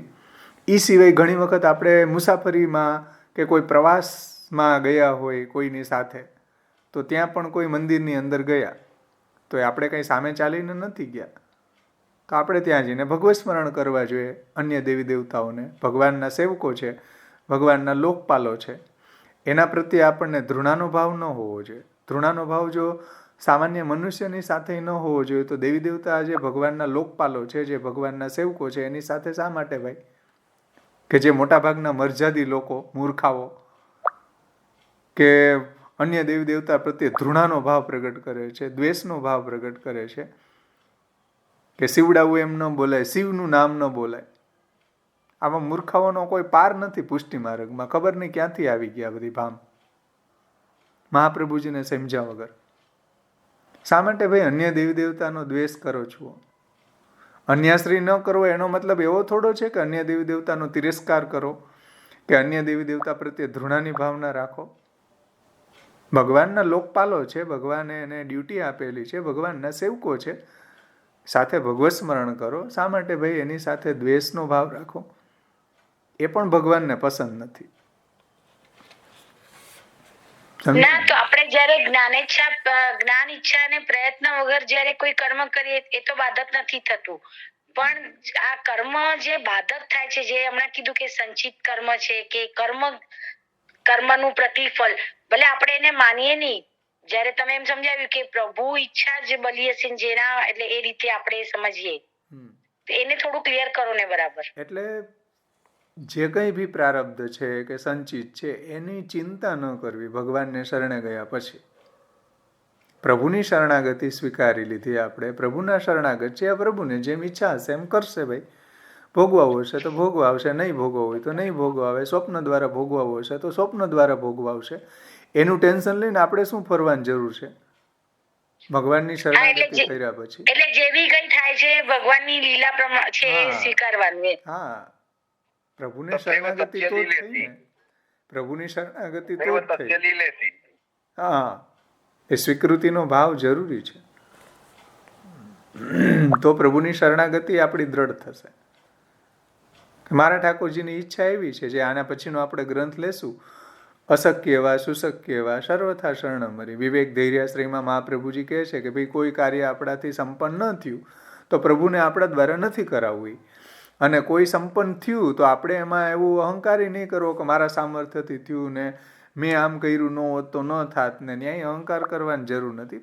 પ્રભુની શરણ ભાવના રાખવી જોઈએ કે પ્રભુને આ કાર્ય મારા દ્વારા કરાવવું છે એટલે થયું, અને આ કાર્ય પ્રભુને મારા દ્વારા નથી કરાવવું એટલે મારાથી ન થઈ શક્યું. તો અશક્ય પરિસ્થિતિમાં અને સુશક્ય પરિસ્થિતિમાં પ્રભુની શરણ ભાવના કરવી જોઈએ, એવું શ્રી મહાપ્રભુજી કહે છે. ને કર્મ ભોગવવાની બાબતમાં અને ન ભોગવવાની બાબતમાં એ શરણ ભાવના કરવી જોઈએ. બધી બાબતમાં પ્રભુની શરણ ભાવના કરવી જોઈએ.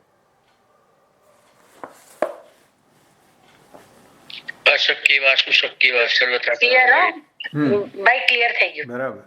અશક્ય સુશક્ય બધી પરિસ્થિતિમાં આપણા ઠાકોરજીની શરણ ભાવના કરવી જોઈએ બધી રીતે. તો નિર્ભયતા આવશે ને. તેથી મહાપ્રભુજી આ શ્લોકમાં એ વાતને સમજાય કે ભાઈ સર્વ સામર્થ્ય સહિત એકવાર આપણા ઠાકોરજીનું સામર્થ્ય તો સમજીએ, સાંભળીએ શાસ્ત્ર દ્વારા, આ ટીકાકારો દ્વારા, તો આપણો એમાં દ્રઢ વિશ્વાસ થશે. તો આપણે અન્યાશ્રયમાં આપણી પ્રવૃત્તિ નહીં થાય. પ્રભુનું મહાત્મ્ય જ્ઞાનનો અભાવ હશે તો આપણે અન્યાશ્રય બાજુ વળશું. પ્રભુમાં આપણો દ્રઢ વિશ્વાસ નહીં હોય તો આપણે અન્યાશ્રય બાજુ વળશું. તેથી મહાપ્રભુજી આપણને આપણા આશ્રયને દ્રઢ કરવા માટે આ ગ્રંથો પ્રગટ કર્યા છે કે ભાઈ પ્રભુમાં દ્રઢ વિશ્વાસ, પ્રભુની સર્વ સામર્થ્યતાનો વિચાર, સર્વત્રૈવ અખિલાર્થકૃત, બધું સામર્થ્ય એનું છે, બધું અર્થ પ્રદાન કરવાનું સામર્થ્ય એનું છે. તો આવું જ્યારે પ્રભુનું દ્રઢ વિશ્વાસ, પ્રભુનું સામર્થ્ય, પ્રભુનું મહાત્મ્ય જ્ઞાન આપણે જો સમજીએ તો આપણો આશ્રય દ્રઢ થાય. તો આપણે બધી બાબતોમાં પ્રભુનો જ આશ્રય આપણે રાખી શકીએ.